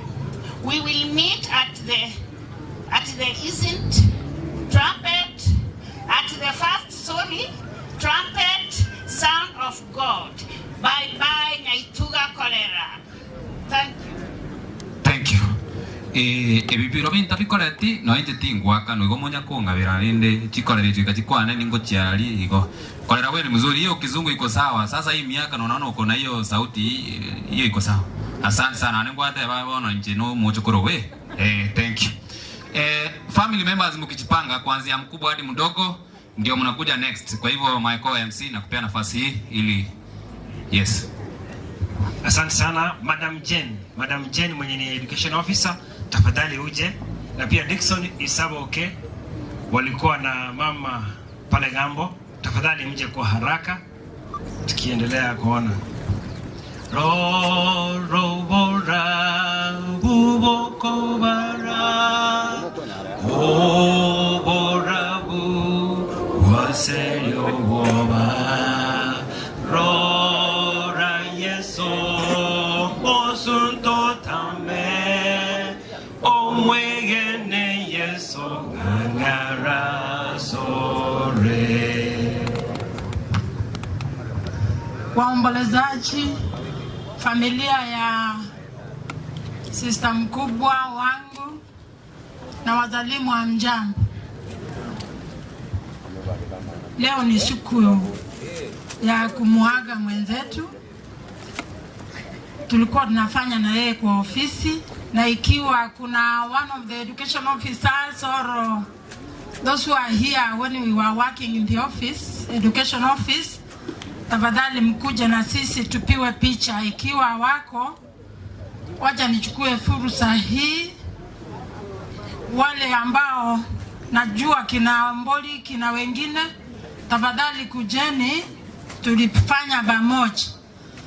Wakati huo hiyo ofisi ya idara ya elimu tulikuwa mama watano, na mama wote, Mama Karen alikuwa anatuweka pamoja na ile imani alikuwa nayo. Alikuwa na mafikira ama maono mazuri sana. Tunachukua nafasi hii kumwambia watoto wake na familia nzima poleni sana. Mwaka huu tulikuwa na makamp kanisa yetu ya KSDA. The station director pastor akaniambia nimtafutie mama mwenye ataongea na wachane, wamama wachane kwa district ya Daraja Mbili. Sasa wakati nilileta mmoja kutoka huko Kigati, na mimi nasimamia station ya Liondonga kama lay representative. Sasa wakati nilimleta, niliona Mama Karen akiwa huko kwa chukua, akakimbia kuniraki na akasema asante sana kwa sababu nimewaletea mwenye ataongea na wao kama wachane. Na alikuwa na furaha, na kila wakati Mama Karen alikuwa na furaha kila wakati. Na hilo jina mnasema Nyaituga, alianza tukiwa kwa ofisi. Mama wengine ni mmoja tu na mimi. Madam Margaret aliwapa pole familia na waombolezaji wa siku ya leo, lakini wengine wote ni marehemu. Sasa yeye akaanza tuchiite Nyaituga. Alianzia hapo na hiyo story ikaendelea. Ndio nasema tuendelee kuombea familia na kila mmoja wetu, tujue ya kwamba wakati wetu utafika. Vile Biblia inasema Mungu anajua siku hata miezi ya kila mmoja wetu kulala. Na tunaombea familia, Masi na wenzako, your siblings and even the grandchildren, to be responsible and take care of yourself. Na mchiochi all the time that ndio muende kukutana na mama yenu mpendwa Yesu akirudi mara ya pili. Asante. Mr. Mboli, huyu tulikuwa na yeye Kiogoro, ndio tukakuja Getembe. Sasa na yeye ni wa karibu hapa. Sema jina. Nasukumwa kidogo, lakini nataka kusema hivi. Nataka kuchukua fursa hii kusema pole kwa familia ya Karen. Sisi tuko pamoja hapa, tunashiriki pamoja katika district hii. Kwa hivyo hatuna shida yoyote, tumefanya kazi hiyo. Na nafikiria kuna maofisas wengine wanaweza kuwa miongoni mwetu, lakini kwa sasa kwa sababu ya muda, hebu niseme pole na asanti kwa kutupatia nafasi. Tuombe. Mungu wetu uishie mahali pa juu, tuaja kwako asubuhi hii tukiwa na wingi wa shukurani kwa ajili ya ulinzi wako mwema. Asante kwa sababu tumesherekea maisha ya mmoja wetu ambaye ni mtumishi wako, ambaye umemuona na umemlinda muda huu wote katika kazi. Tukiombea familia yake pamoja na jamii na familia zote kwa ujumla. Wakati huu wa majonzi wapatie nguvu, walinde na wafikishe salama. Ndilo ombi letu kwa jina la Yesu Kristo aliye mkombozi wetu. Thank you. Soko.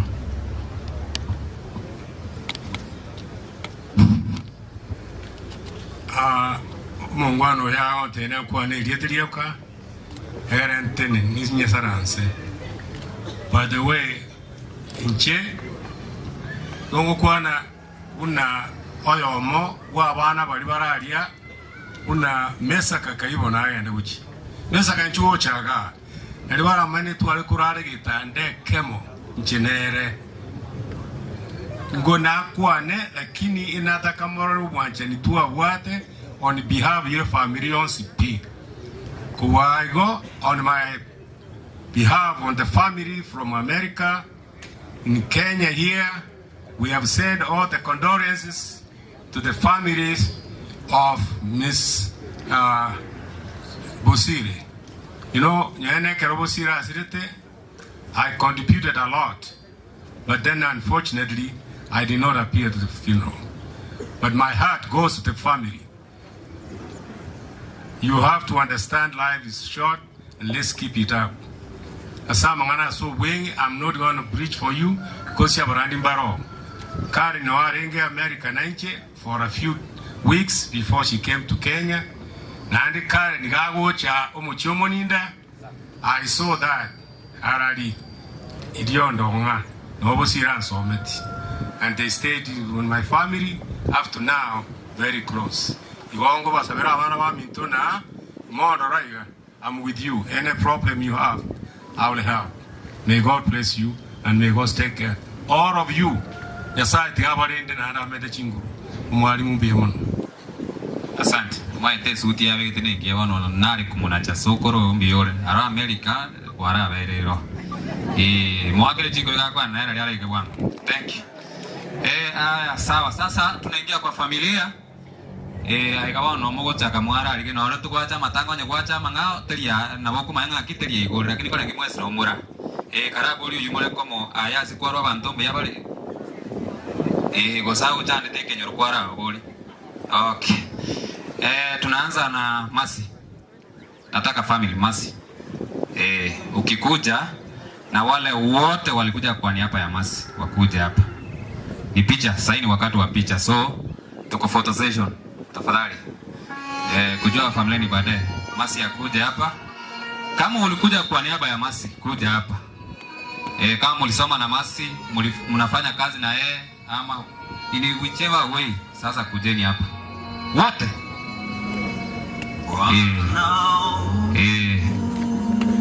Tafadhali. Wale wote hata kama wale mlitoka Nairobi, kama mko bado mtakuja hapa kwa sababu ya picha, tafadhali. Weka hapo mbele. Hivyo.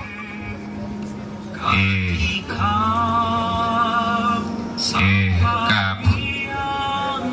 Wote kuja. Hapa antawezi ke uzimoroje baragilete bya bwana. Si umekula vizuri bwana? Sasa mimi utanipea notes za kukula na mimi nikufikia ama namna gani? Baadaye nyuma ya tent. Sawa? Hivyo. Hapa antawambe ya wale. Naona madam kutoka kwa Professor Yang Nyongo wenye wamesoma zaidi kwa wote kutoka Kisumu waka hapa. Hapa ndawata kanya kutoki kugona libago seka ikaba smile gono kwa nikolete mood sira namo. Msmile kwa picha tafadhali. Mko sawa kabisa. Na nyinyi mko na pesa naona mmetosheka na maisha mko sawa. Namna hiyo. Sawa. Fanya mkono namna hii. Akiba ngorega na onye kwacha matanga ga tigeli tina bianka karaiga. Asanteni sana. Kwa kizungu sit down ni kukaa. Sasa kutoka hapo ni hivyo tu. Kama kuna mmoja anataka ku make statement mmoja, anaweza make statement. One. Yes, I make statement.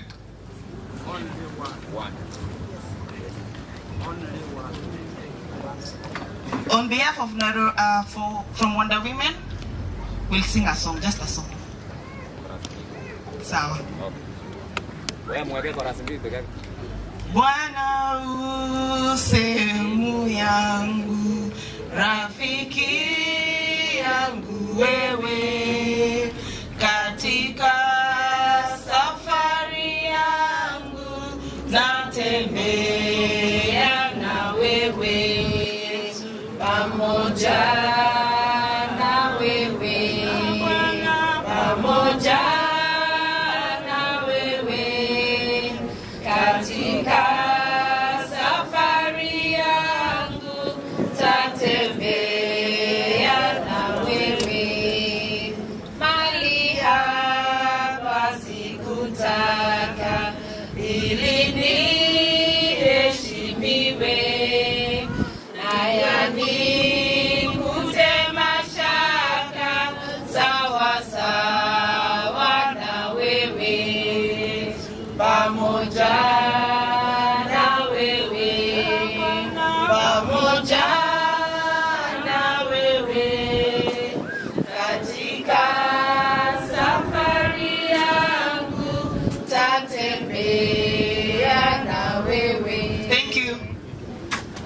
Asante.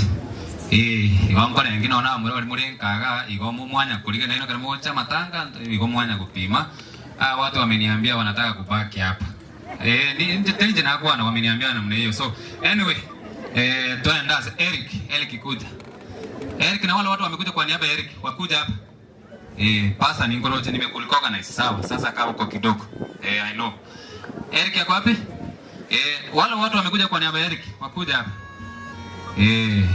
Kuja hapa. Wote wamekuja kwa niaba ya Eric, marafiki wenye walisoma na yeye, wenye wanafanya kazi na yeye. Bado na bana mwacha. Nikisema Eric ukikuja hapo unasimama na familia yako na wote wamekuja kwa niaba yako tafadhali. Lakini later tuta introduce familia. Sasa hii ni picha. Nini endelea kupiga picha kwa sababu ya muda. Kai. Ngaki. Shida. Oya koru kwe shida. Muna moroche kana kwa teme chando buri. Shida nande wana. Sawa. Asante. Haya, tuwafanyie hivi mkono namna hii. Asanteni sana. Mkae mmoja aombe ama ngoja kidogo acha mmoja aombe. Nani anaomba? Mmoja. Okay. Kabla sijaomba, jina langu naitwa Mjumbe Matara. Tuliweza kusoma na Eric Bosire Itiero High School pamoja na Roja. Walikuja wakiwa vijana wadogo, nikawachunga vizuri. Hata laini nilikuwa prefect, nilikuwa na waruhusu wanaingia laini mara 2. Kwa hivyo ndugu Bosire, Eric, I want to take this opportunity to tell you that this is the life for us all. Hata mimi vile umeniona hivi, I don't have a father, I don't have a mother. Be strong, I know that God will take good care of you. May God bless this family. I know that God has got good plans for you people. Let's pray. Baba, katika jina la Yesu, tumesema asante kwa sababu neno lako linasema ya kuwa tushukuru katika kila jambo. Wewe ni Alfa, wewe ni mwisho. Wewe ni Mungu unayejua mwisho wa jambo kutoka mwanzo wake. Hapa katika viwanja hivi leo tumesimama kwa sababu ya kuja kuitia hii familia moyo, kuambia kuwa Mungu anawapenda. Najua ya kuwa wewe Mungu na mipango mizuri juu ya hawa watoto, wajukuu na hata vitukuu. Asante Bwana kwa sababu utawapigania. Thank you King of Glory because you will stand with them. I know that you have got very good plans for this family. I so believe that their lives will never be the same again. May you take good care of them each and every other time. May you comfort them. May you fight for them. May you take good care of their needs. I know that there is nothing which is too hard for you. May you bless these programs. May you be with us till the end of this day. It is our humble prayer through Jesus' name, and everybody say amen. Amen. Okay, kwa hilo napoko sabe songo yana. Shida. Igone gasi naye bono ikocha. Pami ako wapi? Bila anakuja hivyo na familia yake na wale wote ambao wamekuja kwa niaba yake. Simama hapa. Tafadhali tufanye haraka kidogo. Kujeni. Kindly. Bana DJ unajua utafutwa kazi na hujalipwa. Siweke music wakuje naye bwana. Namna hiyo. Hapo. Bwana tuligelia. Wale watu wamekuja kwa niaba yake. Tafadhali. Yes, kujeni hapa. Thank you. Mkae hivi. Sawa, wengine wakuja kutoka chini. Pami ukae katikati. Wengine kuja hapa chini. Hivyo.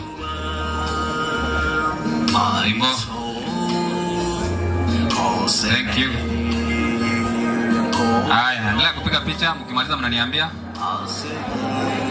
Sawa. Okay. Sasa ingia kutoka nyuma niwaambie. Erende, kwani Pami bwana uko na rende? Sawa. Asante sana. Jesh. Bia sana.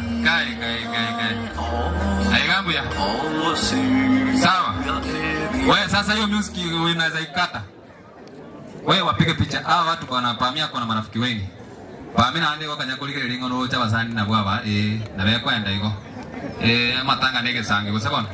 na abantu abali buya mugo smile okobwa ino mechano teo sei no imuigo tetembia muri ni mwenzi nimba manyete. Tufanye mkono namna hii.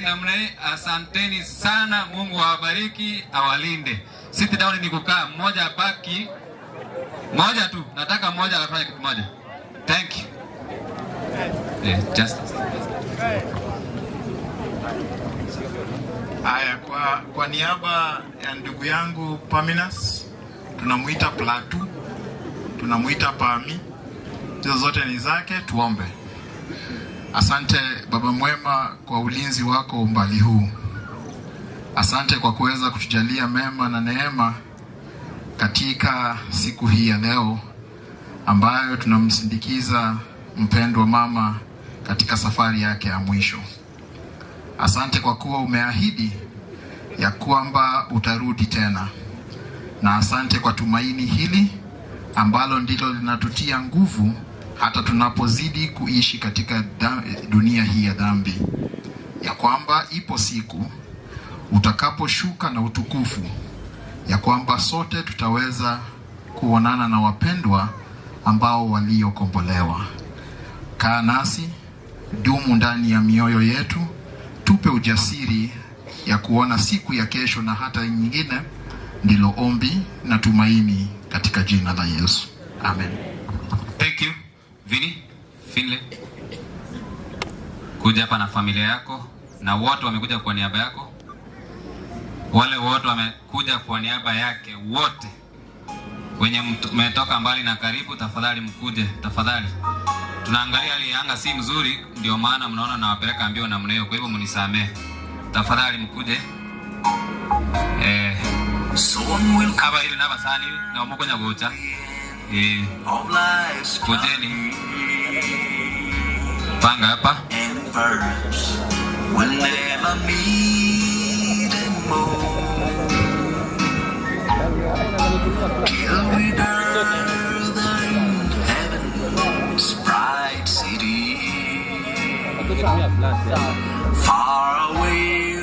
Kutoka nyuma.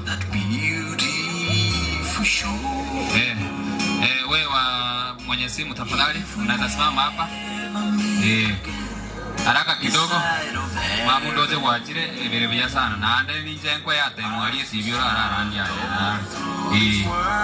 Haya, si wakati wa kusalimiana tafadhali. Turate nayo. Vini? Kindly Vini. Pera gatia. Bono nko batebiera sako bera mwamutarakire weekend mwamukwani ndo kwani ne matanguka. Bono Vini uwapatie namba, waliniambia wana namba yako. Sasa Vini hapa katikati hapa. Vini songa juu kidogo. Picha zimeisha? Bado. Mko butumule my friend. Tufanye mkono namna hii.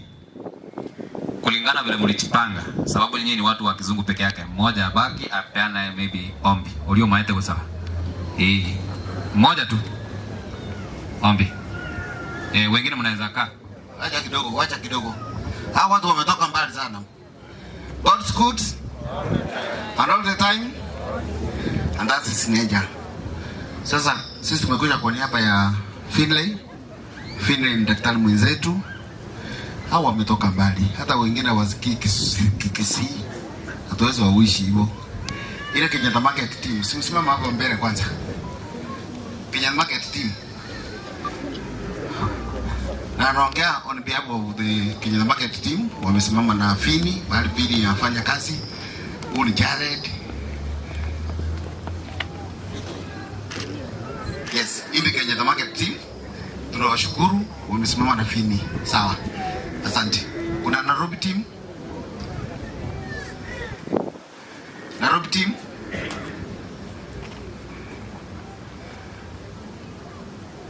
Yes, this is Nairobi team. Unaongea moja. Ombolezo yote hamjambo. Tumekuja kuomboleza na ndugu yetu sababu tunakaa naye vizuri kule Nairobi. Na nyinyi wote mnajua kwamba ukitaka kuona matunda mazuri lazima pia uangalie mti. Kwa hivyo tunajua kwamba mama alikuwa mzuri kwa sababu kijana yake ni rafiki yetu. Tumesoma pamoja na tunafanya kazi pamoja, si ndio? Asante sana. MC.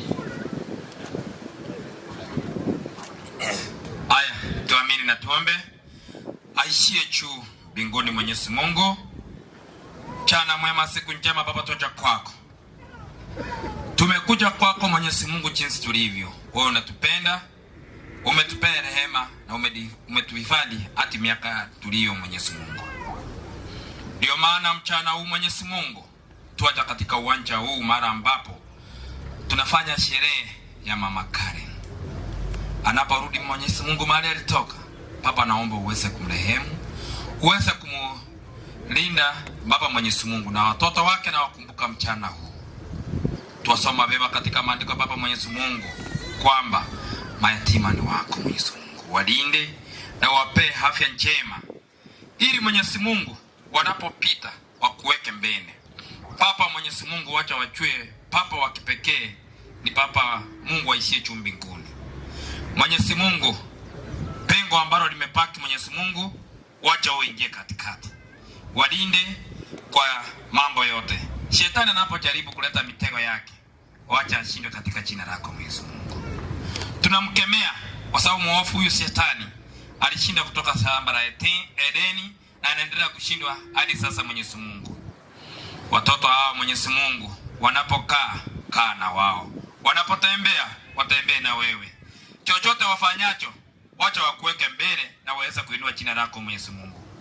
Mpango ambaye mama imepaki na ikabidi kwako, iongoze jinsi upendavyo, ili Mwenyezi Mungu tutakapomaliza tutarudi kwako tena tukupeana sifa na shukrani katika kiti chako cha enzi. Mfua Baba Mwenyezi Mungu ni yako. Papa, kata kama utaibariki inyeshe, ni wewe jinsi upendavyo. Kama utaisimamisha tumalize mpango huu, sifa na shukrani zitakurudia Mwenyezi Mungu. Papa, waombolezaji ambao wamekuja hapa na wakabidi kwako, wale ambao wametoka mbali na karibu na waleta kwako, wanapotumia vyombo ambavyo muofu Shetani ambaye Mwenyezi Mungu anajaribu kuleta majaribio, wacha ashindwe. Vilitengeneza na mwanadamu ambaye ulipea ujasiri ili Baba viweze kutupeleka sehemu moja hadi nyingine. Wacha Baba usafiri wetu utibitiwe na damu ya mwana wako Kristo ili mweka bara msalabani. Papa, mpango hii yote kote duniani na ikabidi kwako. Ndio maana tuwaomba kupitia jina lako takatifu, naomba na kuamini. Thank you. Asante sana Dickson. Kuja na familia wote, mkuja hapa. Pole kidogo, ukiendelea kuja tu. Thank you.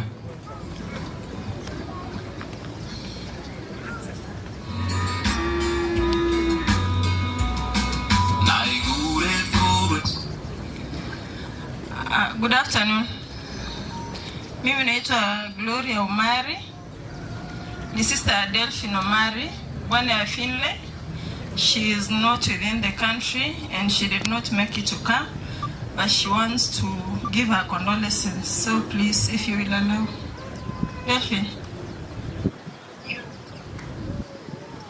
Okay, thank you so much for the opportunity, Mom. Thank you so much for welcoming me to your family. Thank you for loving me unconditionally. Thank you for good memories that we created. Thank you for loving my children. I'll miss you so, so much. Fare thee well, Mom. Thank you. Sawa, pole sana. Asante Dickson. Tafadhali kuja. Na wale watu wamekuja kwa niaba yake, unaweza kukuja. Tufanya haraka kidogo kwa sababu mnaona hali ya anga si mzuri, ndio maana ninaharakisha namna hiyo. Kindly, hapo. Angalia hapo. Wale wa picha.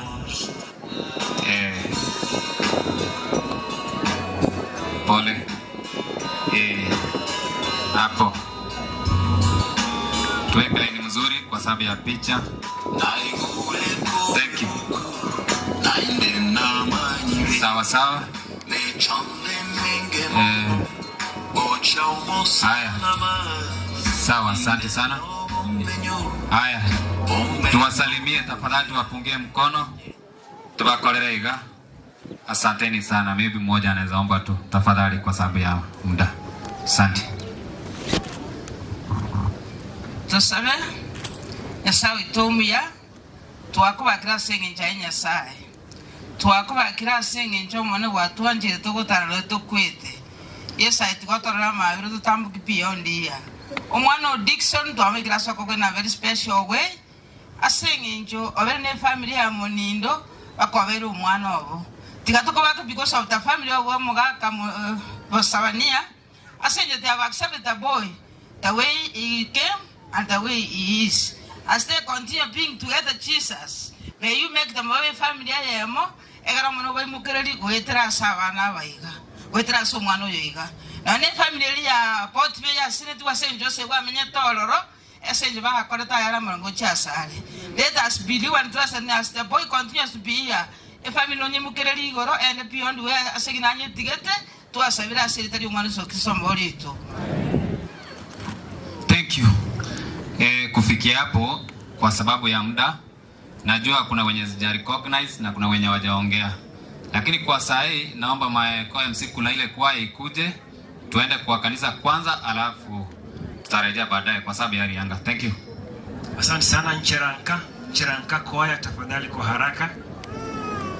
Najua kuna kwaya ya widows watakuja baadaye na women ministry watakuwa recognized na pastor, so tuko rada. Tuombe kwamba mvua ipungue kidogo.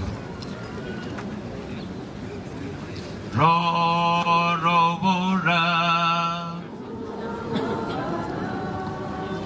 o borabu baseyo boba ora Yesu osutotame o mwegene Yesu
Nasemaje?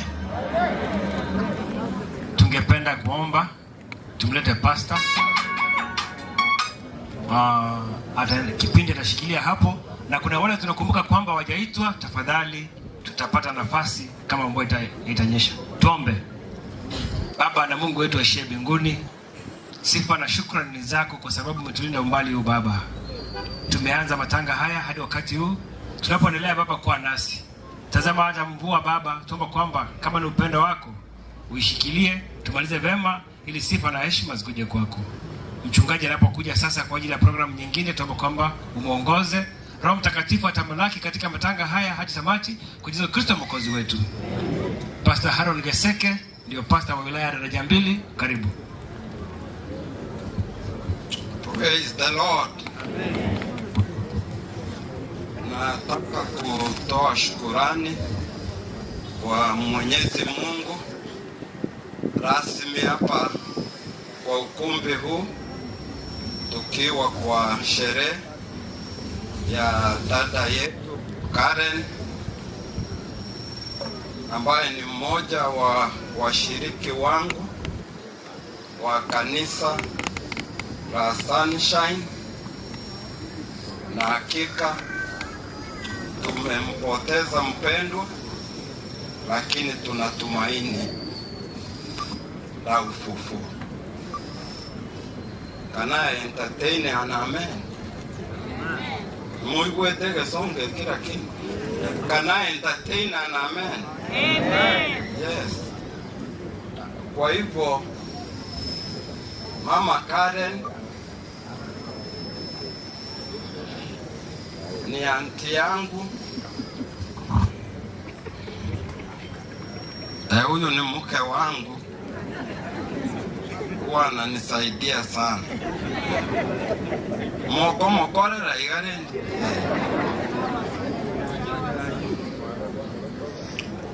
Kwa hivyo Karen ni anti yangu kutoka kwetu Yonsel. Anko yangu Hafelok na wote wa jamii. Baba yangu hakuweza kuja na mama yangu, maana wao ndio wakubwa kwa hiyo familia ya wazee wawili ambao walikuwa twins. My grandfather Nomoke, the other grandfather, walikuwa pacha. Igo moke ne ruringo monene barongo akabwate. Igo tata cheti wale watoto baba yangu hakuweza kuja, maana yeye ni mgonjwa na maimata. Maana jana niliwatembelea na hakika wametoa rambirambi yao. Mmepokea?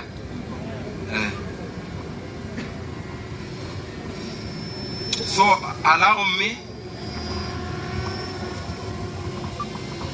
kwanza kabisa ninashukuru familia wa yule kijana Dick ambaye amekuwa wa msaada kwa familia na amesaidia mama Karen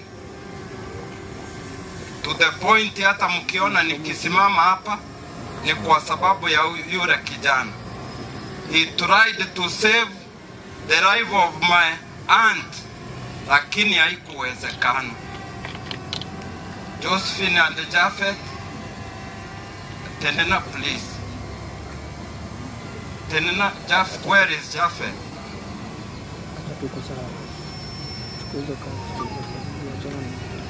Ngai. Ipo tuko familia sasa hivi. Linda Morola. Kamorante. The two assisted us a lot. Ekere Auntie Anna Arwara. Eko anauba igetange mono. Ekagere familia kamanya. Aya beira au koreka. Kwa hivyo ninashukuru hawa wawili. Huyu ni auntie yangu kutoka Gionse and very close Ochase Karen. Bwana Yesu asifiwe. Tunasema chochote ambacho kimetendeka, Mungu ashukuriwe. In Jesus name. Bwana Yesu asifiwe tena. Tigatuma wake Nyasaye komotogia asege jo mwana udidiki. Ekere na rustige kare likialete Kareni nje na mobokete kumuli kwanda tiro muntu kwete. Actually I'm very sorry na asiri yo mosani tima itingo tora venere. The other sister Mel died last year and I'm really suffering. May you pray for me.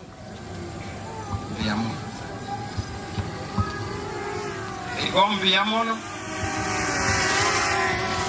Hawa walisaidia sana. Maana tulitaka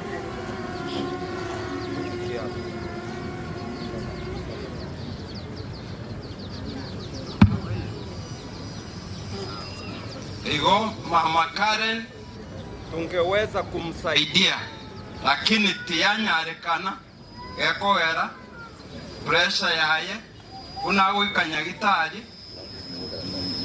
monyagitari tachiete konyara komokonya. Igo nataka kuleta, I want to entertain the following kwa sababu ya introduction. Kwa sababu ya introduction, allow me to welcome the women ministry. Wasimame hapa for introduction, please. Aba kungu bali ba women patene nega.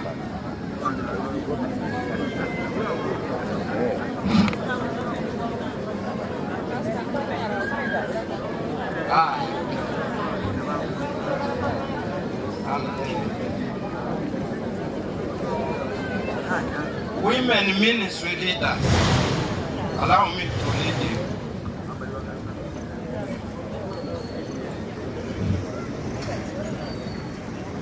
Women ministry leaders.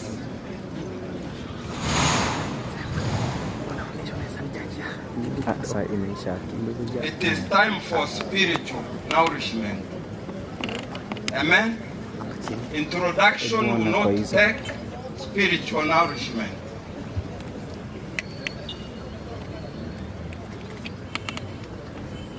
If you believe you are a women ministry leader, or saying that fraternity, come here. Aina alama maskani. Na ndeni nganchete ebintu bya maskani. Na ende byogosera. Amen. Ntai tumo ngina o women ministry we kanisa ya Sunshine asukebosi. Praise the Lord. Oyo akoro kuritaya general Mary, Pakwani Mary. Oh, Bwana wewe. Wapenzi wa Bwana, wakubwa kwa wadogo, mjambo? Thank you. Allow me to welcome Women Ministry Leader Daraja Mbili District.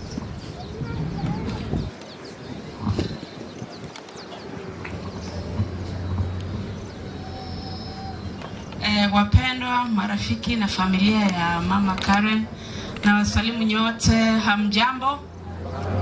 Asanti kwa kuja kuomboleza pamoja na sisi, na Mungu azidi kuwabariki. Praise the Lord. Allow me to welcome Women Ministry Station Leader Umorai Benin. Asante, our sponsor in the station, Pastor Geseke, for giving me this chance to mourn my lady. Utare komisia masabasala nirabagutuka. Otole no muichana muna turabani na bonsi.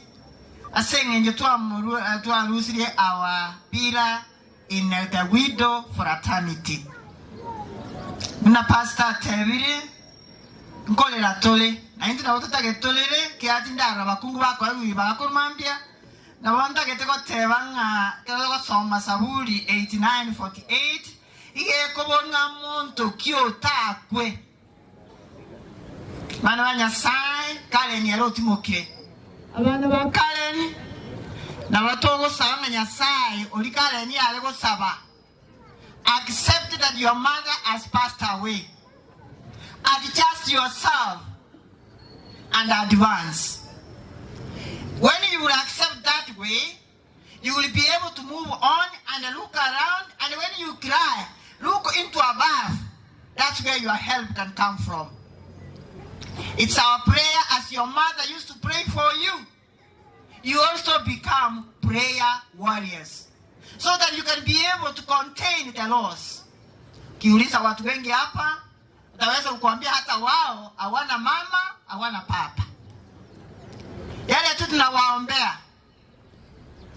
Unity 133 Psalm says how pleasant it is when a family is in unity. The one who used to bring you together is not there now. It's high time that you came together and say, now if must says, let us listen. May God bless you. As I call forward all the district leaders, women, move forward. District women leaders from various districts in the station, come forward. These are my council members. When I've cried on their behalf, they can only. This is Nyamataro district. This is Karajambiri district. This is Gakom district. I hope, Pastor, you give us a chance to sing. All the women that attend prayer bands, please move forward, we sing. All women have invited you. Mama Pelisi, Mayaka and the rest, please move forward. Yani hao wengine si wamama katika station ya Nyanchwa. Kuja tuimbe pamoja. Tuimbie Kaleni wetu because alikuwa anapenda maombi. Mahali popote kama sasa Sunday tuko na maombi, Kaleni angekuwa yupo by 8:30 ili aanze maombi. Yeye anafanya devotion na anaelezea vizuri. Najua a teacher will never miss a word to say. So as a teacher, she could lead us well. This is a leader that I recognize in my leadership at the station. I have condolences from Pastor Chen from the conference, who is our leader. She told me to tell Karen's children, may God comfort you. Comfort my children. Isaiah 40:1. God will comfort you. That's from our director, Pastor Chen Mwevi. Okay, one song, please. Then you allow me to welcome the pastor to officiate vision. This ceremony.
Praise the Lord. Where are the widows? Widows, please. If you believe you are a widow,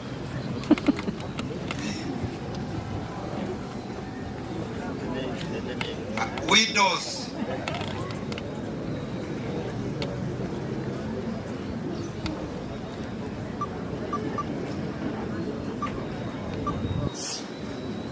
Okora amwe manyet.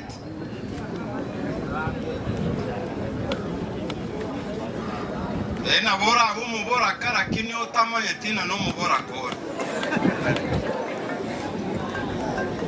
Eko ambaro bara bora kara kini batali abora. If you believe you are a mubora, come here. Come up front.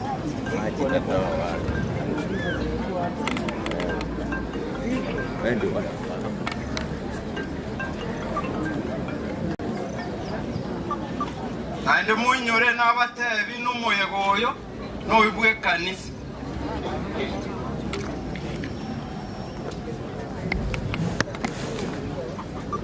And then morandi borogongo. Aseri etalia Yesu. Detindi wakora cheche. Kera mangana era kemoika na ya kemoika. Amen. Dero hotel.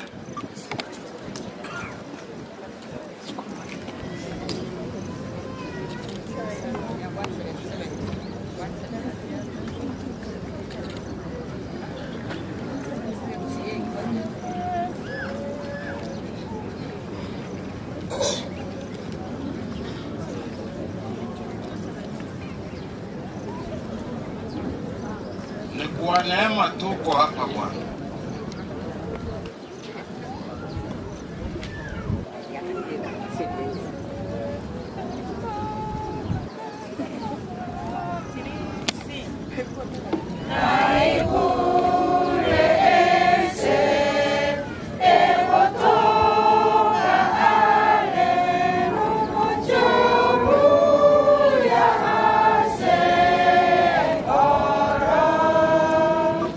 Yes,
Lio sunshine ngaya.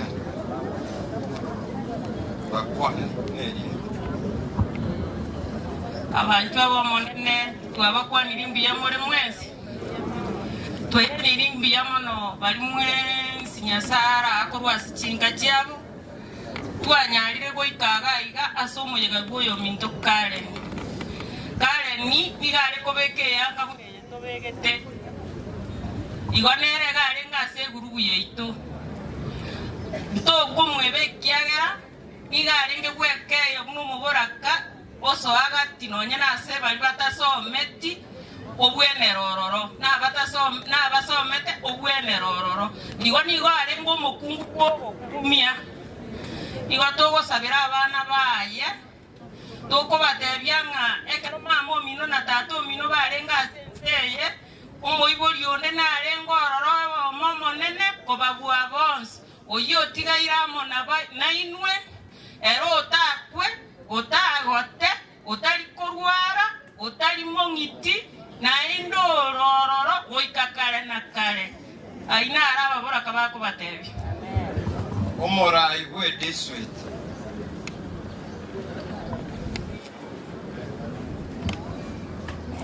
Abana beruoti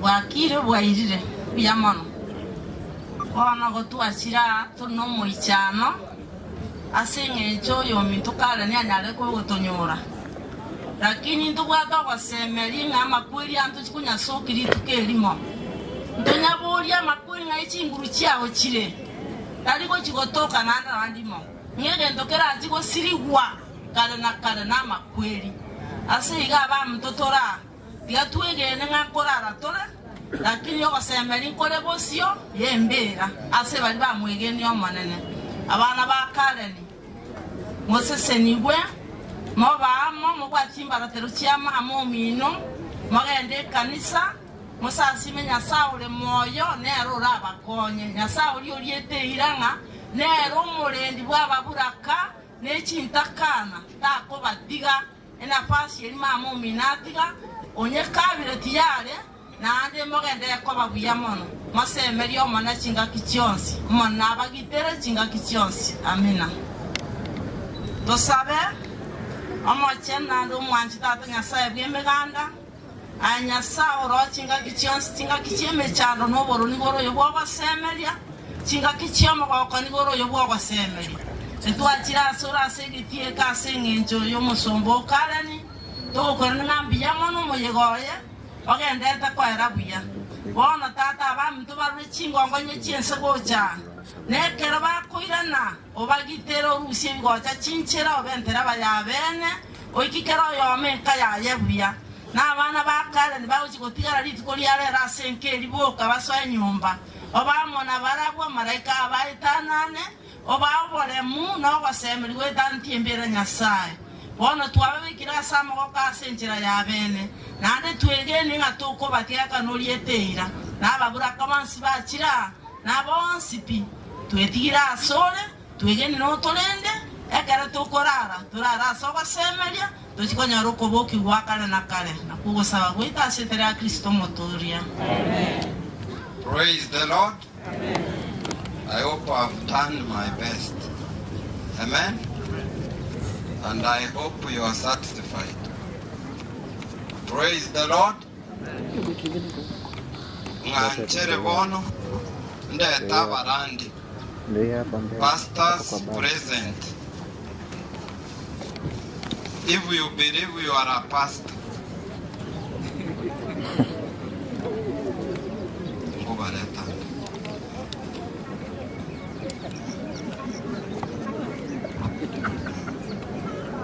our pastor ambaye abarisi rende abarisi bane kamoranje ni numugo cha mwankorere mereme menene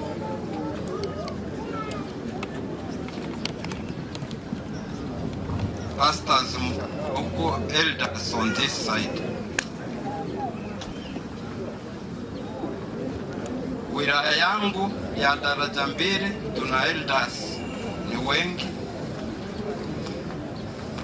na hakika wamesukuma hii kazi when they are with me, I'm protected. Naena ubamanyete ibu.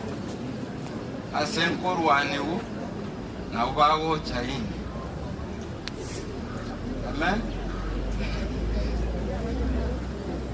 So akwebi.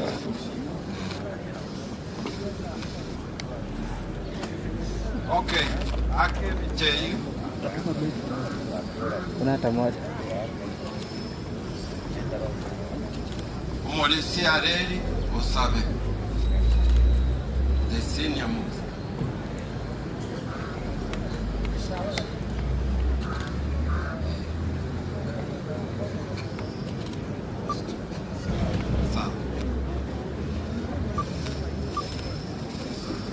Sunshine, Sukabosu.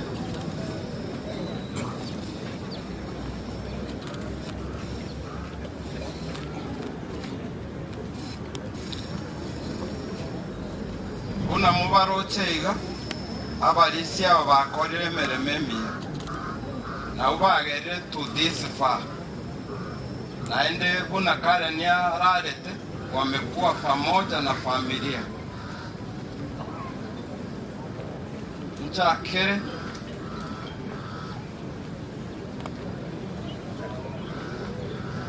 uyo akorokwa bisonga sini imukiyoko boko pripo moyo yarige Frank onero Mauricio ito Sunshine omonene bisonga Isaac Junior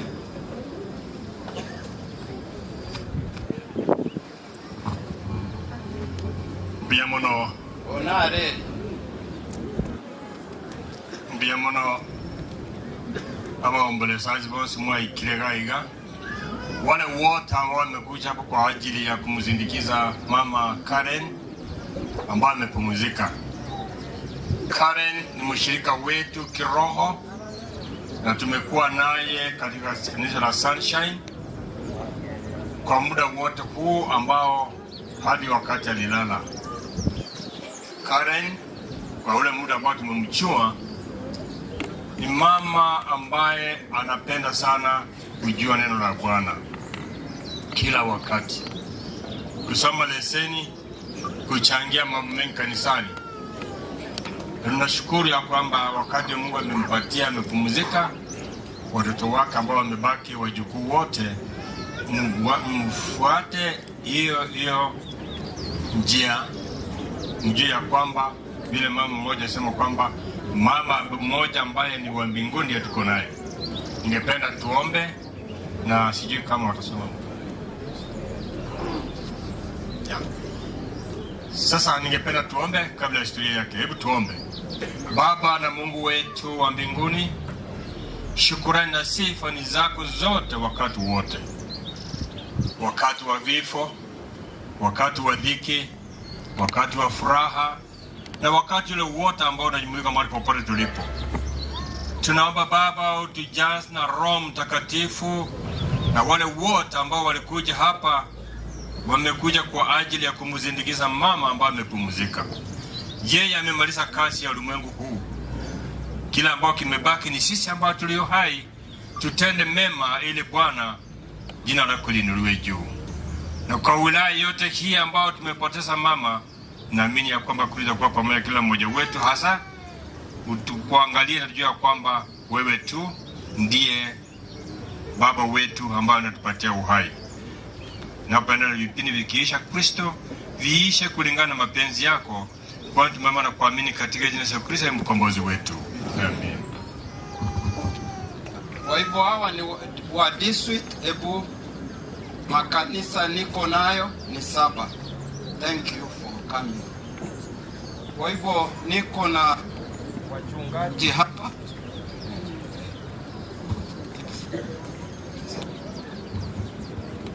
Bwana asifiwe.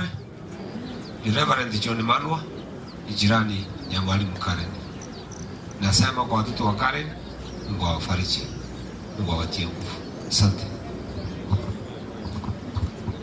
Bwana Yesu asifiwe. Hebu tupungiane mikono. Bwana Yesu asifiwe. Jina langu ni Reverend Matara na ubiri.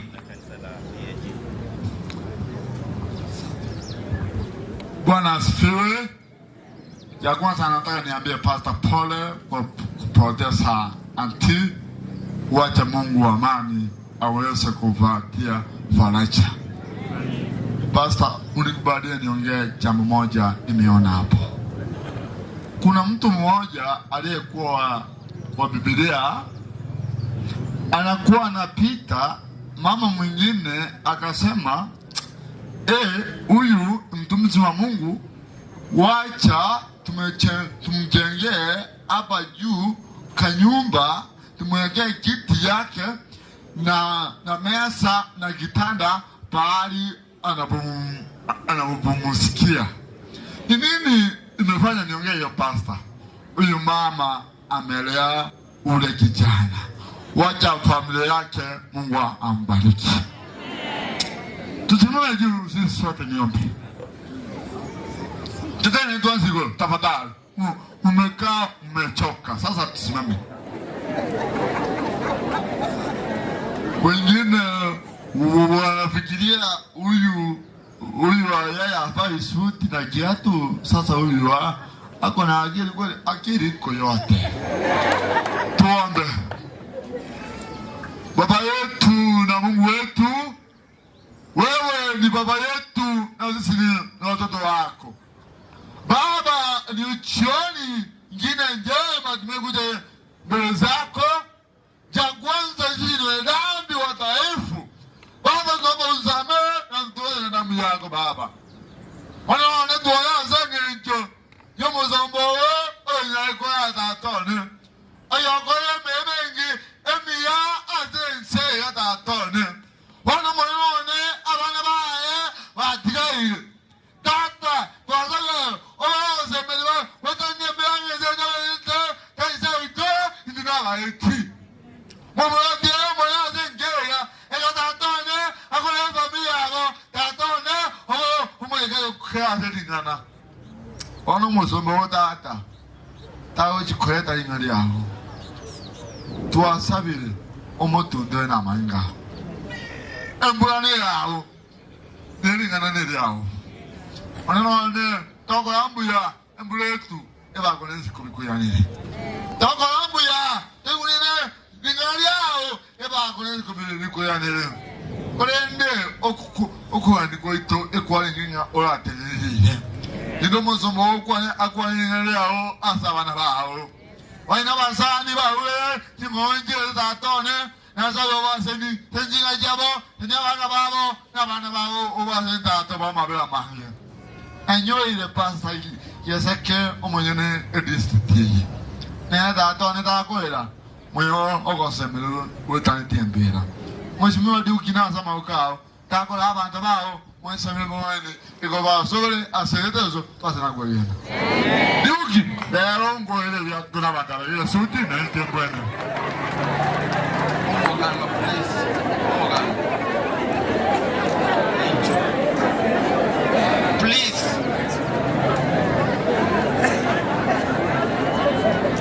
Ntuwege nete Nyasaye na ende Nyasaye na bago tenenie mbura. Inche nabeira matanga asa abantu bakwobo abatama na asaba Nyasaye onye teneni. Amen. Kama Bwana anataka neno lake lihubiriwe hapa, atafanya mapenzi yake. Mwanya kororage kone kebogore tie mwana. Kanyare romokero. Kwa hivyo ninaleta omogano rasmi we kanisa. God is good all the time. Kwa majina ni Harold Anyarige Joffrey, the younger head in Sons and Heritage Church.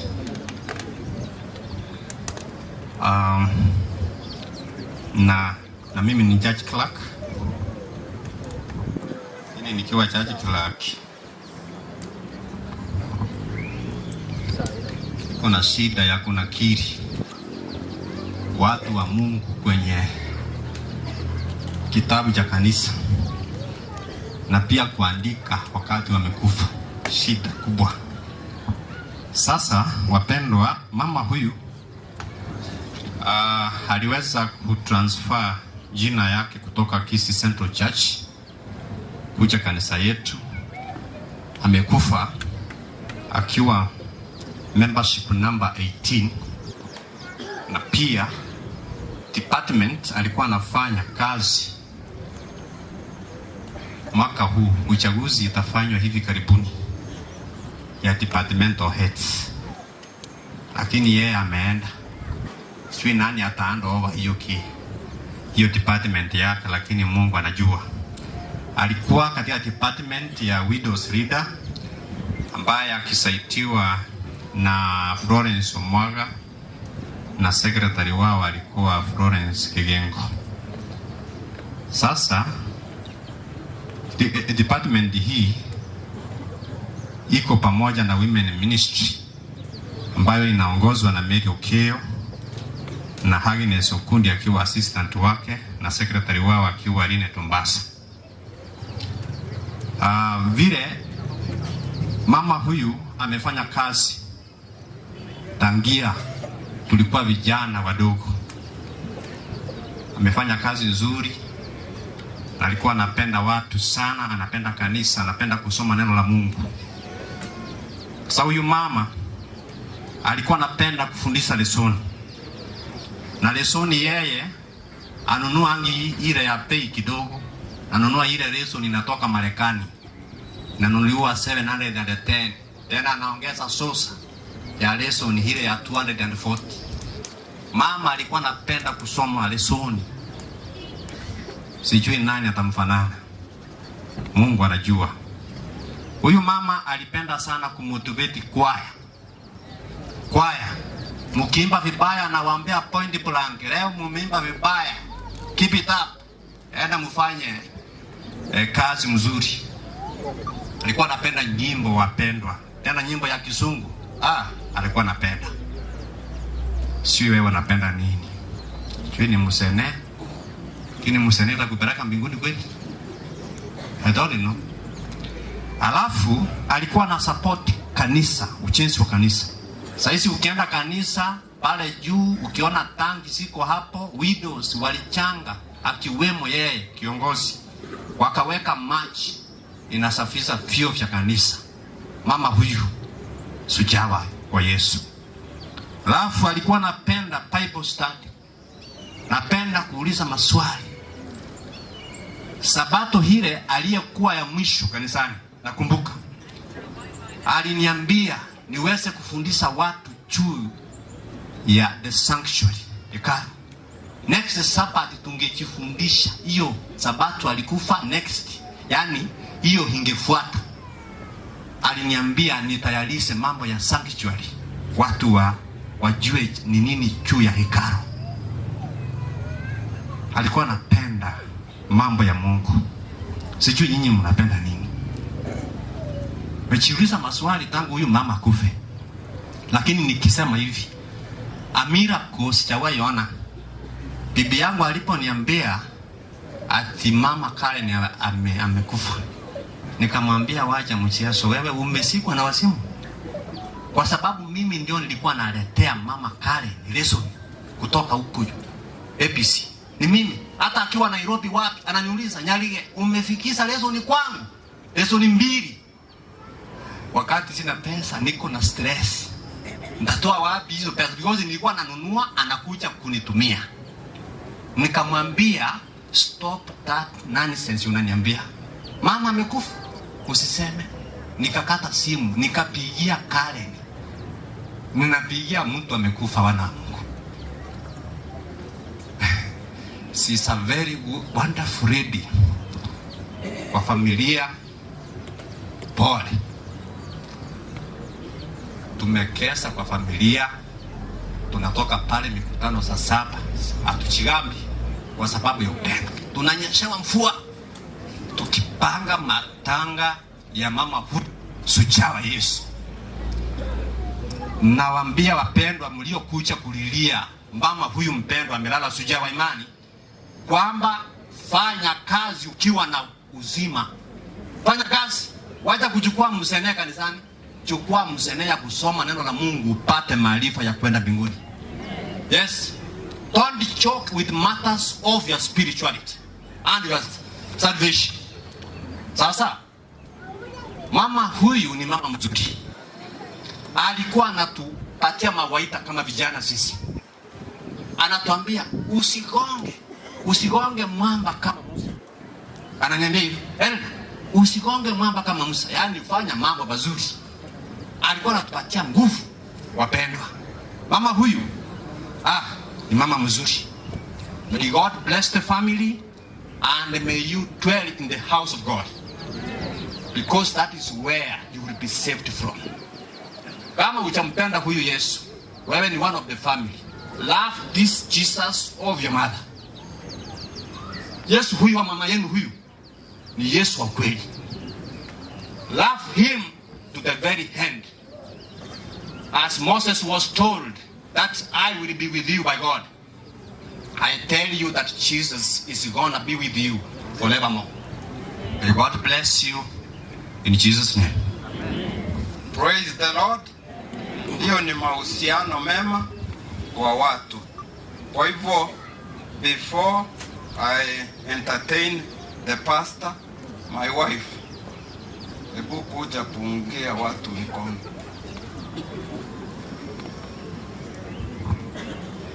God is good and all the time. Niliona Elder Mitaki kutoka Suneka South. Elder, please salute with us, for us like this. Thank you very much for coming. Nimeona you are a relative here. So when I don't come there, I am here. Sawa? Yes, kwa hivyo tunasema poleni sana na wacha tujiandae kwa ufalme unaokuja, kwa sababu duniani sisi ni wapitaji na hapa si nyumbani. Tumeandaliwa makao wapi? Juu mbinguni. Kwa hivyo kila mmoja tuwe na target ya kuingia mbinguni. May God give us solace and comfort in Jesus' name. Thank you very much. Igonche ni tingonya kurandiga, lakini familia yotari na timbu ati samoni nimbuate kwa sababu ya familia. Ina rafiki wa familia hii. Kozi nikiwa hapa ni mimi nahubiri matanga. Amen. Kama mchungaji wa wilaya na mshiriki ni wangu, lakini kwa sababu familia na kanisa hili la Kiadventista, we always entertain that. If the family will request me to do that, I will always honor that. Kwa hivyo, kwa ajili ya familia, I want to invite my leader, Pastor Rang, ambaye ni kiongozi wetu. Pastor, tumefanya na yeye kazi kama stewardship leader. We have led together with him where I was leading from South Kenya na yeye kutoka Kajiado, South Nairobi field. Kwa hivyo, he is a leader, he is a pastor. Na hata mmewahi kusikia pastor akihubiri kwa radio. This is the Orang of the radio. Amen? Amen. Kwa hivyo familia, yeye na Masi wamesoma pamoja wakiwa pale Marathon University. So it led to that intimate kumuita hapa ili aweze kuleta neno la Bwana. Wangapi pamoja na mimi wanamkaribisha? Wacha tuombe. Baba yetu wa mbinguni, wewe ni mfalme wa wafalme. Bwana, kwa wakati huu tukiwa katika ukumbi huu wa daraja mbili, kanisa la Sunshine, mama ambaye ni Karen, kila mmoja ameshuhudia shujaa wa imani anapolala, Bwana hakika inaonyesha ishara kubwa kuwa wanaolala katika Bwana matendo yao yawafuata. Siku ya leo, siku ya pekee, ikiwa ni mapenzi yako, mvua tena ikasimame na neno lako likahubiriwe katika ukumbi huu. Tutalihimidi na kuliinua jina lako. Tembea nasi, tembea na mchungaji anapoleta faraja hii, mtu mmoja apate kumpokea Yesu. Tutakuinua, tutalihimidi jina lako. Asante kwa yote, ni katika jina safi la Yesu aliye mwokozi wetu. Asanteni mchungaji wa district ya Daracha, waombolezaji, marafiki, family members waliotoka mbali na karibu. Bwana Yesu asifiwe. Bwana Yesu asifiwe tena. Naomba niweze kukumbuka wakati mmoja nilikuwa mgeni wa makambi pale katika kanisa la Kisii Central. Niliweza kukutana na mama marehemu, Mama Sucha Karen Kerubo, naye alipokuja pale akanishika mkono, naye akauliza swali, je, wewe ndiwe unafundisanga lesoni? Nikamwambia mama yangu mimi.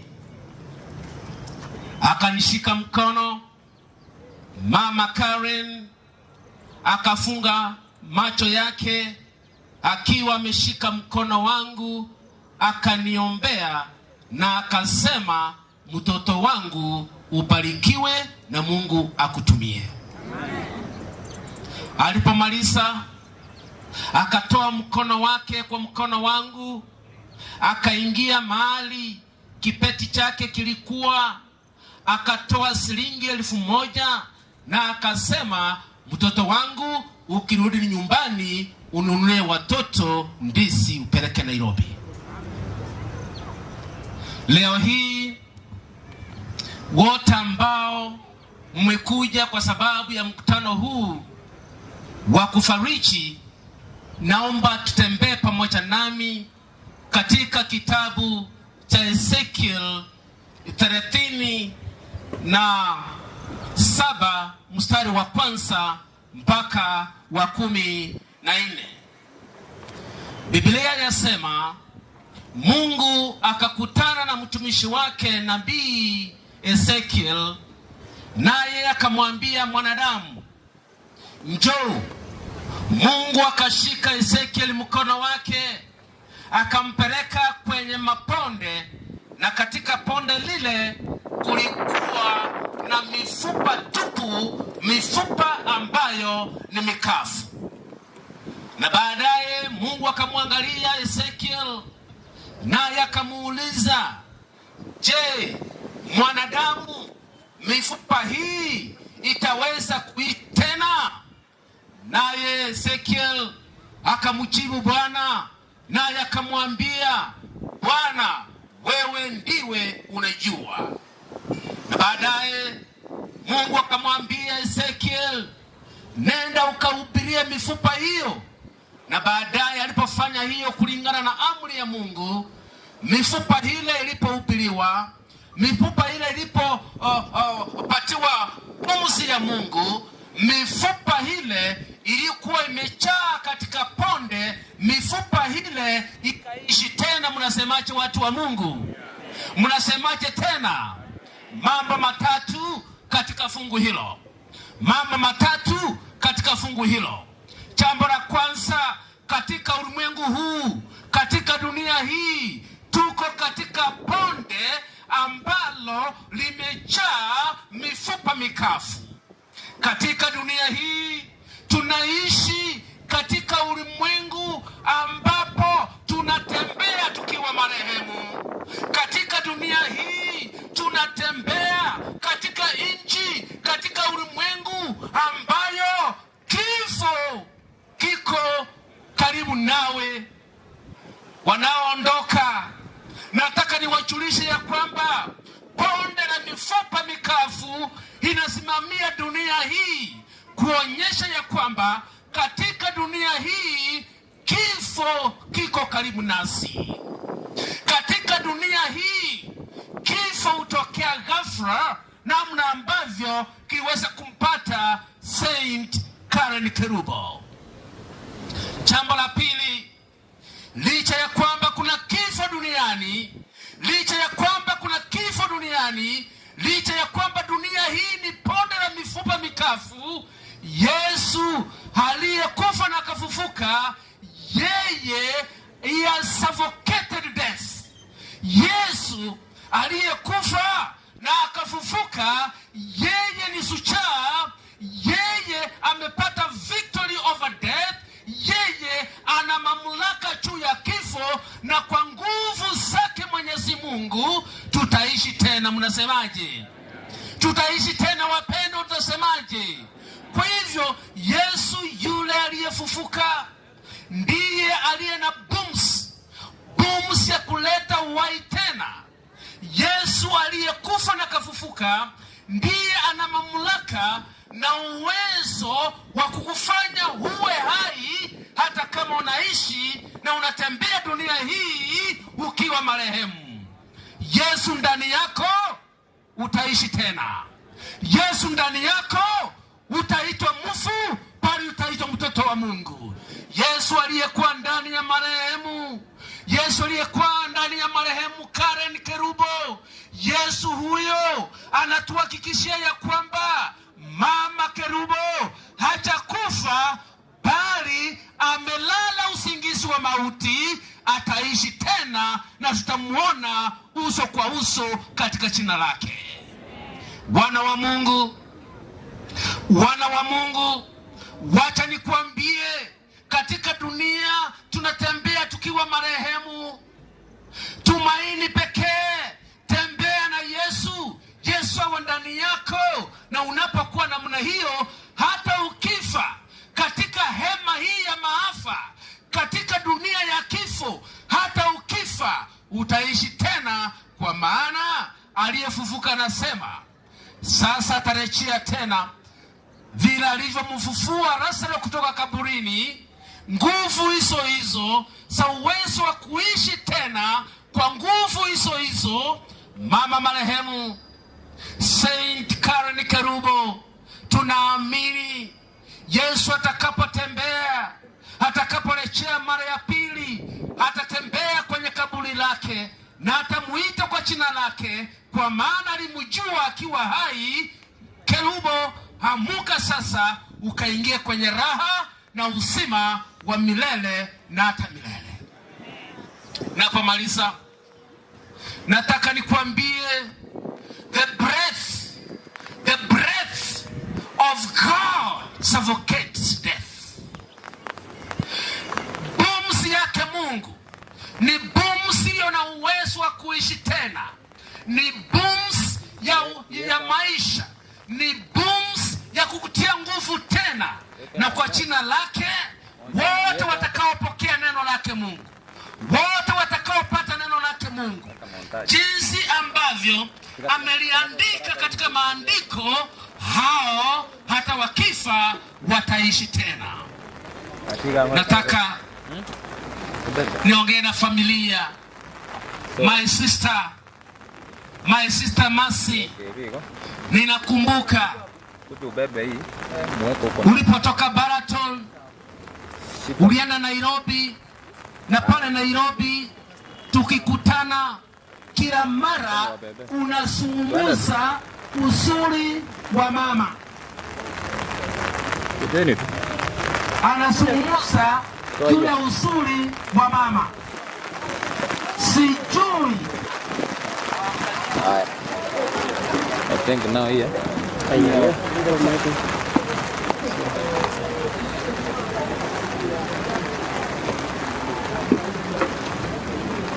Watu wa system.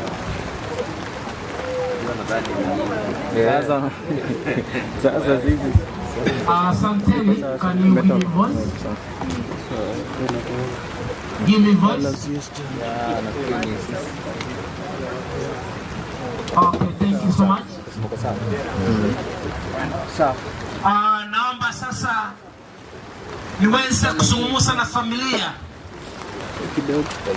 Nakumbuka my sister Mercy, every time we meet in Nairobi, unasema na unazungumza mambo mazuri juu ya mama yako ambaye sasa amelala. Sijui wakati amelala utazungumza nini, lakini nataka nikuhakikishie ya kwamba yeye aliyemweka katika uso wa dunia ambaye ni Yesu Kristo, katika kitabu cha Yohana 6:16 anasema ya kwamba now it's your time for you to grieve, but then a time is coming when you will grieve no more. A time is coming when he himself, who has the power to life, will come back again. And when he comes back again, he will give you joy, and that joy no man will take away. Members of the family, nataka niwazungumzie sawa sawa na vile ambavyo Yesu Kristo angezungumza pamoja nanyi wakati kama huu. Yesu anasema kama familia, huu sasa ni wakati wenu wa kuomboleza, lakini jua ya kwamba itafika wakati hamutaomboleza tena. Itafika wakati hamutalia tena. Itafika wakati hamutaona the grief tena. Ni wakati gani? Wakati anayetamka hayo maneno atakaporejea duniani.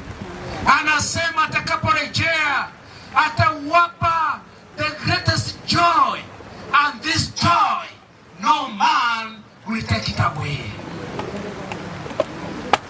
Na huyu Yesu ambaye wazungumzaji wengi wamesema ya kwamba huyu Yesu ndiye aliyekuwa rafiki wa mama yenu, ndiye aliyekuwa anampenda sana, ndiye aliyekuwa anamkiri na kinywa chake, ndiye aliyekuwa mtetezi wake.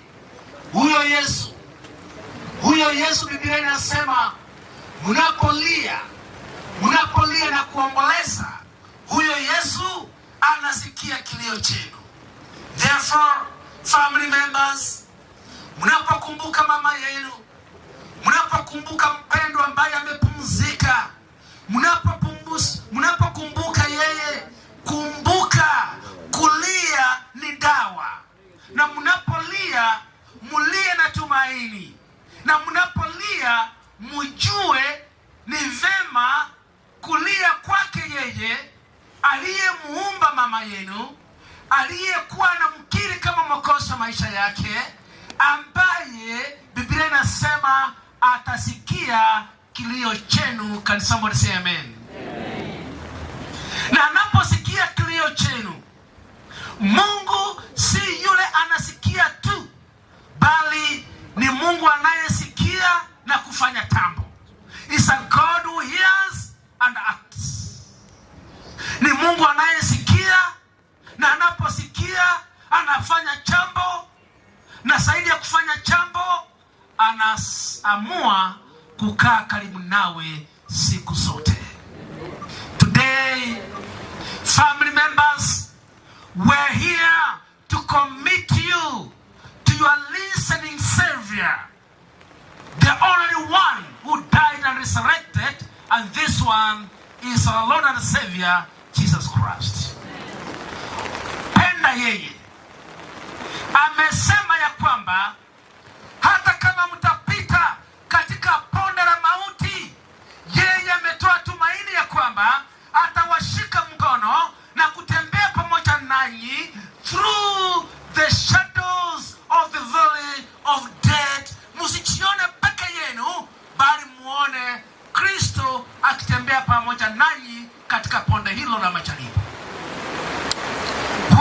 Mungu, tunataka tuwahakikishie siku ya leo, na huyu Mungu ambaye mama mpendwa alikuwa anamkiri na tena kumtangaza na tena kumshuhudia, ni Mungu ambaye sasa tunawaajia awe pamoja nanyi milele na hata milele. Katika lile fungu ambalo tulisoma, utakaposoma Ezekiel 37 verse 14, inasema makaburi yote yatafunguliwa. Makaburi yote yatafanya nini? Makaburi yote yatafanya nini? Nenda ukasome. Makaburi yote yatafunguliwa. Ni yatakapofunguliwa, waliolala mauti wakimjua Yesu kama mwokozi wa maisha yao watapata ufufuo wa kwanza. Nao ndio watakuwa washindi, watakaa pamoja na Yesu milele na hata milele. Ombi langu, my prayer is one. Ombi langu ni moja. Ombi langu ni moja, ya kwamba nikiwa katika hii hema ya mauti, nikiwa katika ponde hili, ponde la mauti, kabla ya siku yangu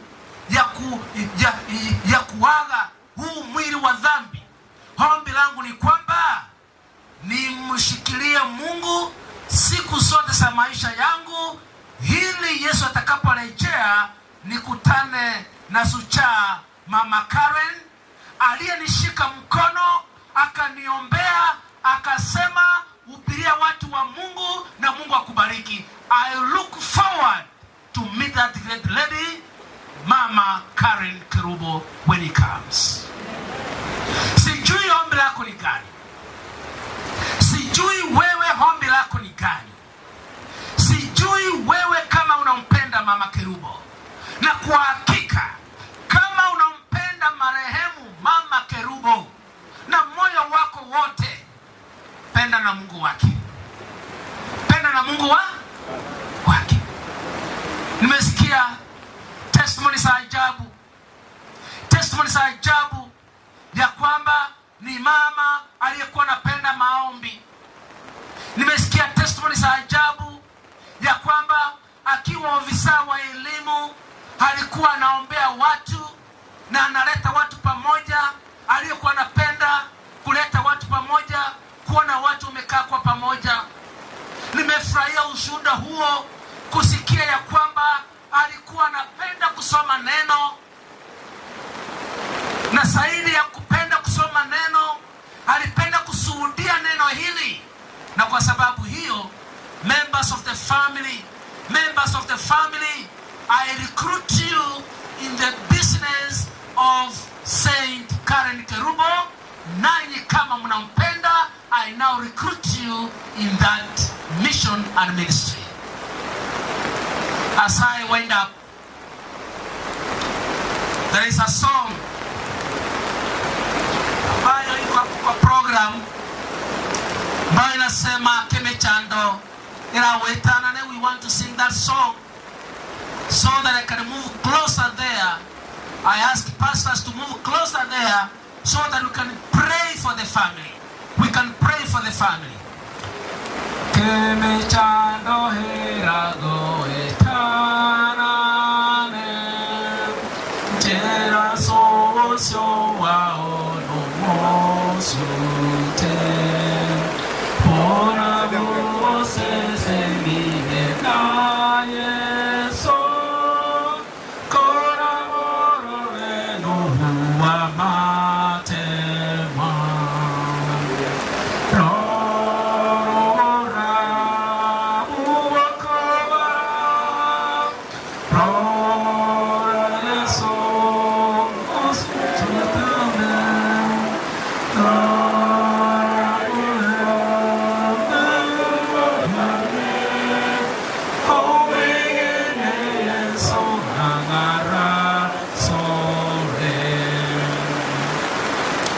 wakati huu,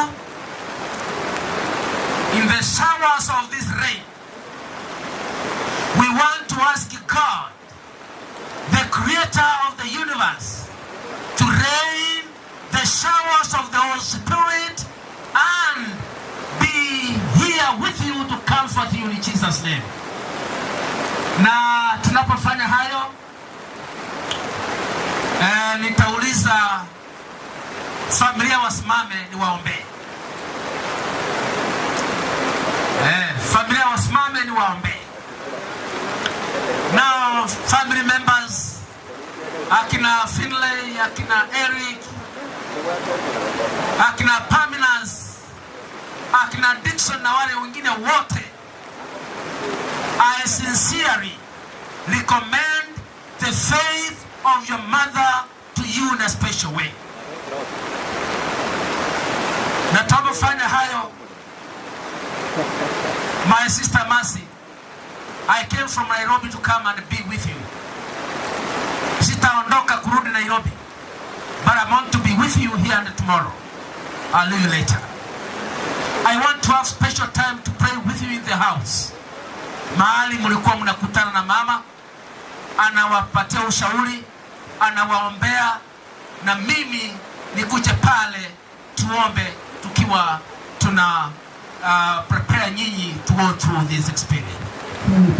Na ukapenda kumtumia katika maisha yake, akawa mhubiri shupavu ambaye amekuwa akishuhudia neno lako mahali pake pa kazi, barabarani, katika evangelist campaign nyingi na tofauti, na hata alipokutana na kifo chake alikuwa anashuhudia wewe, muumbaji wake na mwokozi wake na muumba wa ulimwengu na dunia. Na kwa sababu hiyo, kwa maana amemaliza kazi yake, kwa maana amemaliza kazi uliyompatia, kwa wingi wa hekima zako umeruhusu aweze kupumzika mauti. Mungu Baba, mama huyu anapopumzika, nasi tunapomlaza kaburini leo hii, Mungu naomba uliyemwezesha ukampa watoto hawa na kualika kwa maisha ya kila mmoja wa watoto hawa, utamalaki katika mioyo yao, uwashike mkono Mungu wangu, utembee pamoja nao sasa na hata milele.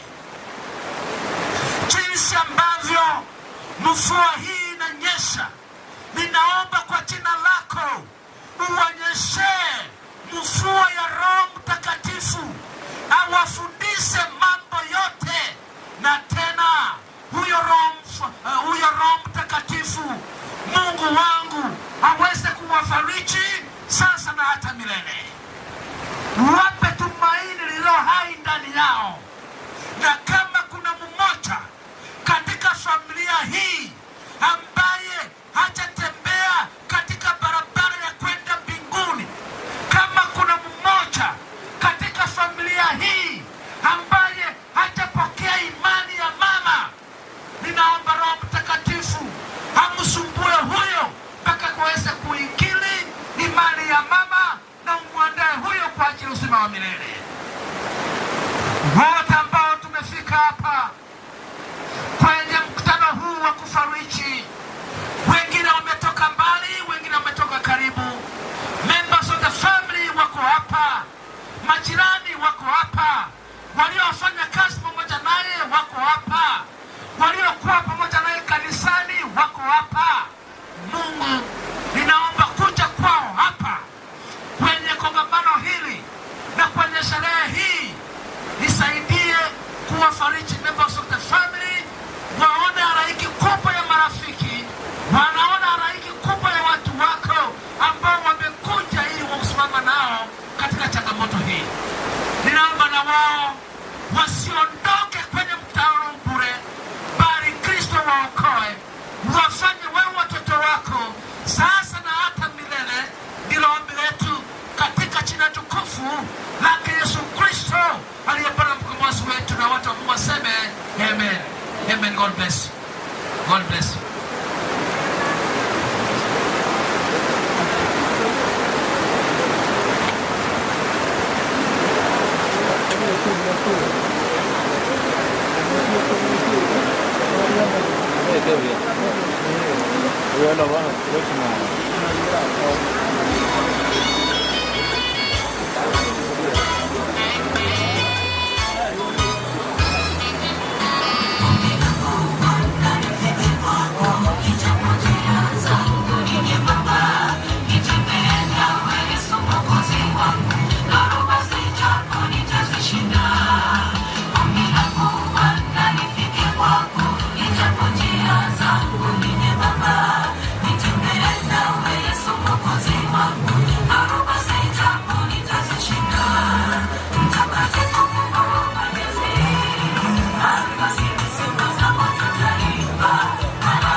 Sekarang ngerake, kayak sih gue deh.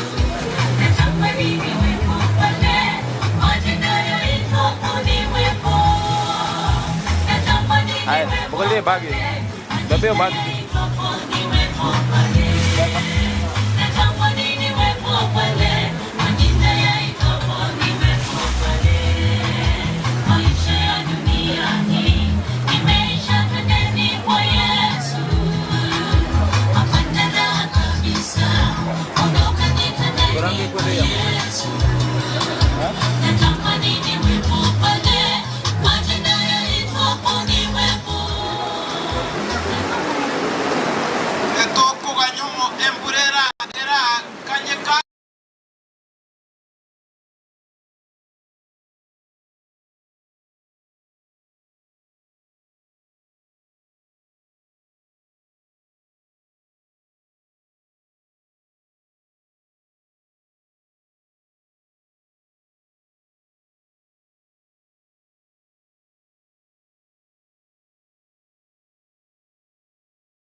Mimi yoko me naro uliwete suti maroon naga ndete ko sangelia tafadhali mwe. Nigawa sangelia bag. Once mo mate di bag. Montasa.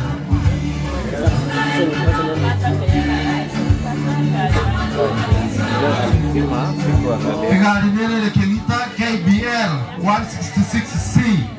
Keita ya Tresa School. Gari tafadhali driver ayambie kidogo ili apewe wengine nafasi. KBL 166C.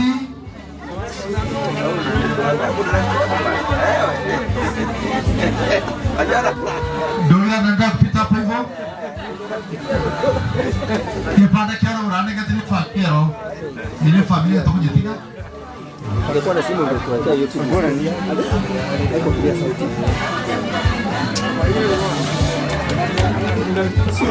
Sio wanaocha.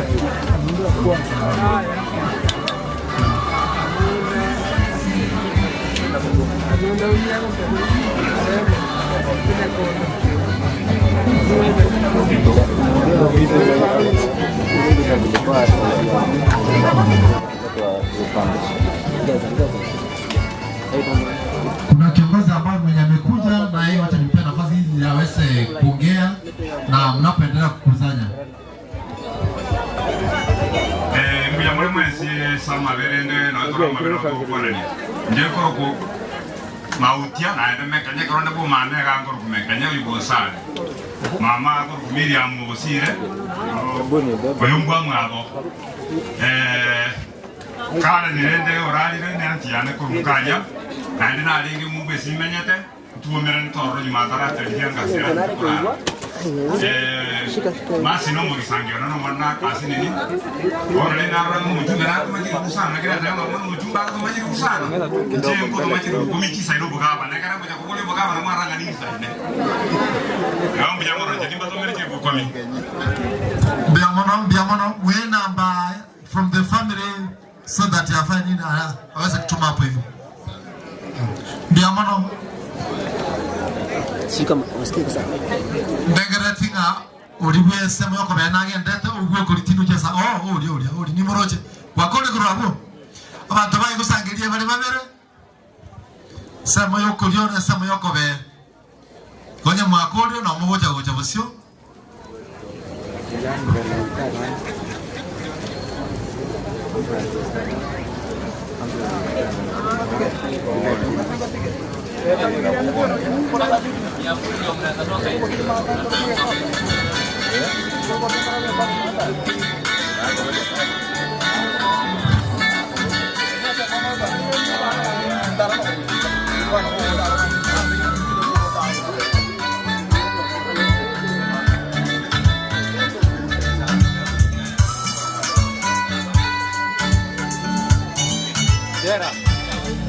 Asante mwezi ya soko kwenu. Walimutala na mwakala tagocha. Na nje tigandwe 3,000. Ese mweru mbuli anu mchanga one. So na chichiga biyamo.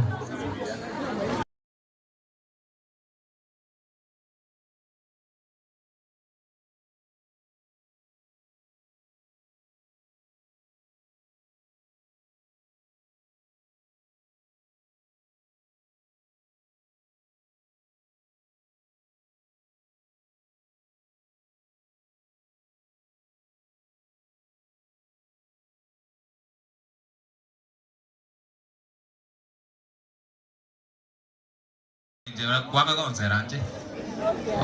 Mziwa kom anyway. Wekiragabu nataka tu aba chokoro wala wajukuu tafadhali mkuja hapa mbele mvua imeisha. Wajukuu. Wajukuu. Aba chokoro wazi mmoja kwa kusia. Aba chokoro wajukuu mkuja mpigwe picha. Tafadhali wajukuu. Tafadhali kama wewe ni mjukuu ukuja hapa.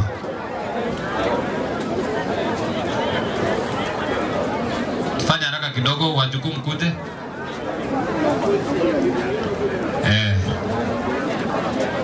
Simama tu hapa. Simama tu hapa. Hapo ni sawa. Tuangalie chini. Wachukua wote.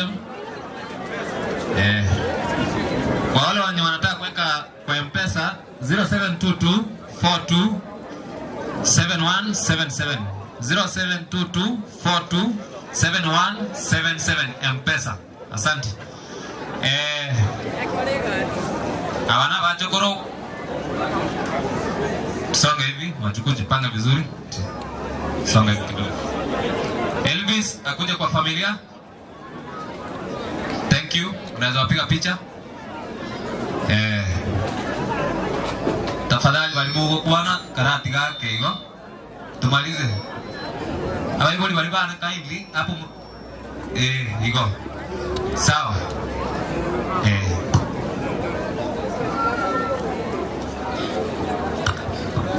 Habari zenu. Mimi ndio mjukuu wa kwanza wa Karen. Ningependa kuwashukuru nyote kwa kutusupport leo. Karen tulikuwa tunamuita mami ya mami. Mami ya mami yani mama ya mama yangu. Tukiwa wadogo tulikuwa tunaita mama yangu mami na tunashangaa kwa nini mama yangu anaita mama yake mami na ni yeye ndo mami. So hapo ndio hiyo jina mami ya mami ilitokea, ndio tuweze kuelewa kwamba ni mama ya mama yangu. Asanteni na tunashukuru kwa support. Asante. Sawa, thank you. Kwa sababu ya muda tunataka kufikia hapo. Pasta. Kwa sababu ya muda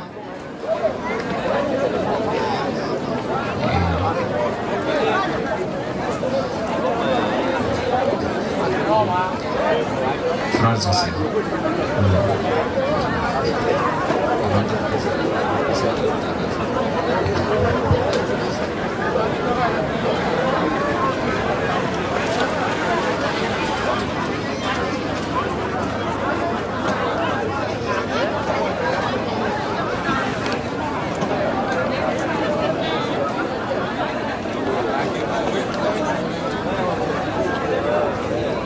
Nimeambiwa kwa sababu wengine watu tunaweza malizia hapa. Tukienda huko ile place ni kidogo si kubwa sana, kwa hivyo tutaalao familia na some relatives hapo. Kwa wengine tutamalizia tu hapo. Thank you.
Tunaenda kwa grave. Wacha nisubiri hapo. Hapo fanya hivi. Hii sasa itatajiwa kama iko na moto. Hata ndege mwatu. Ndio ndio angalia kitu apanguzie kitu.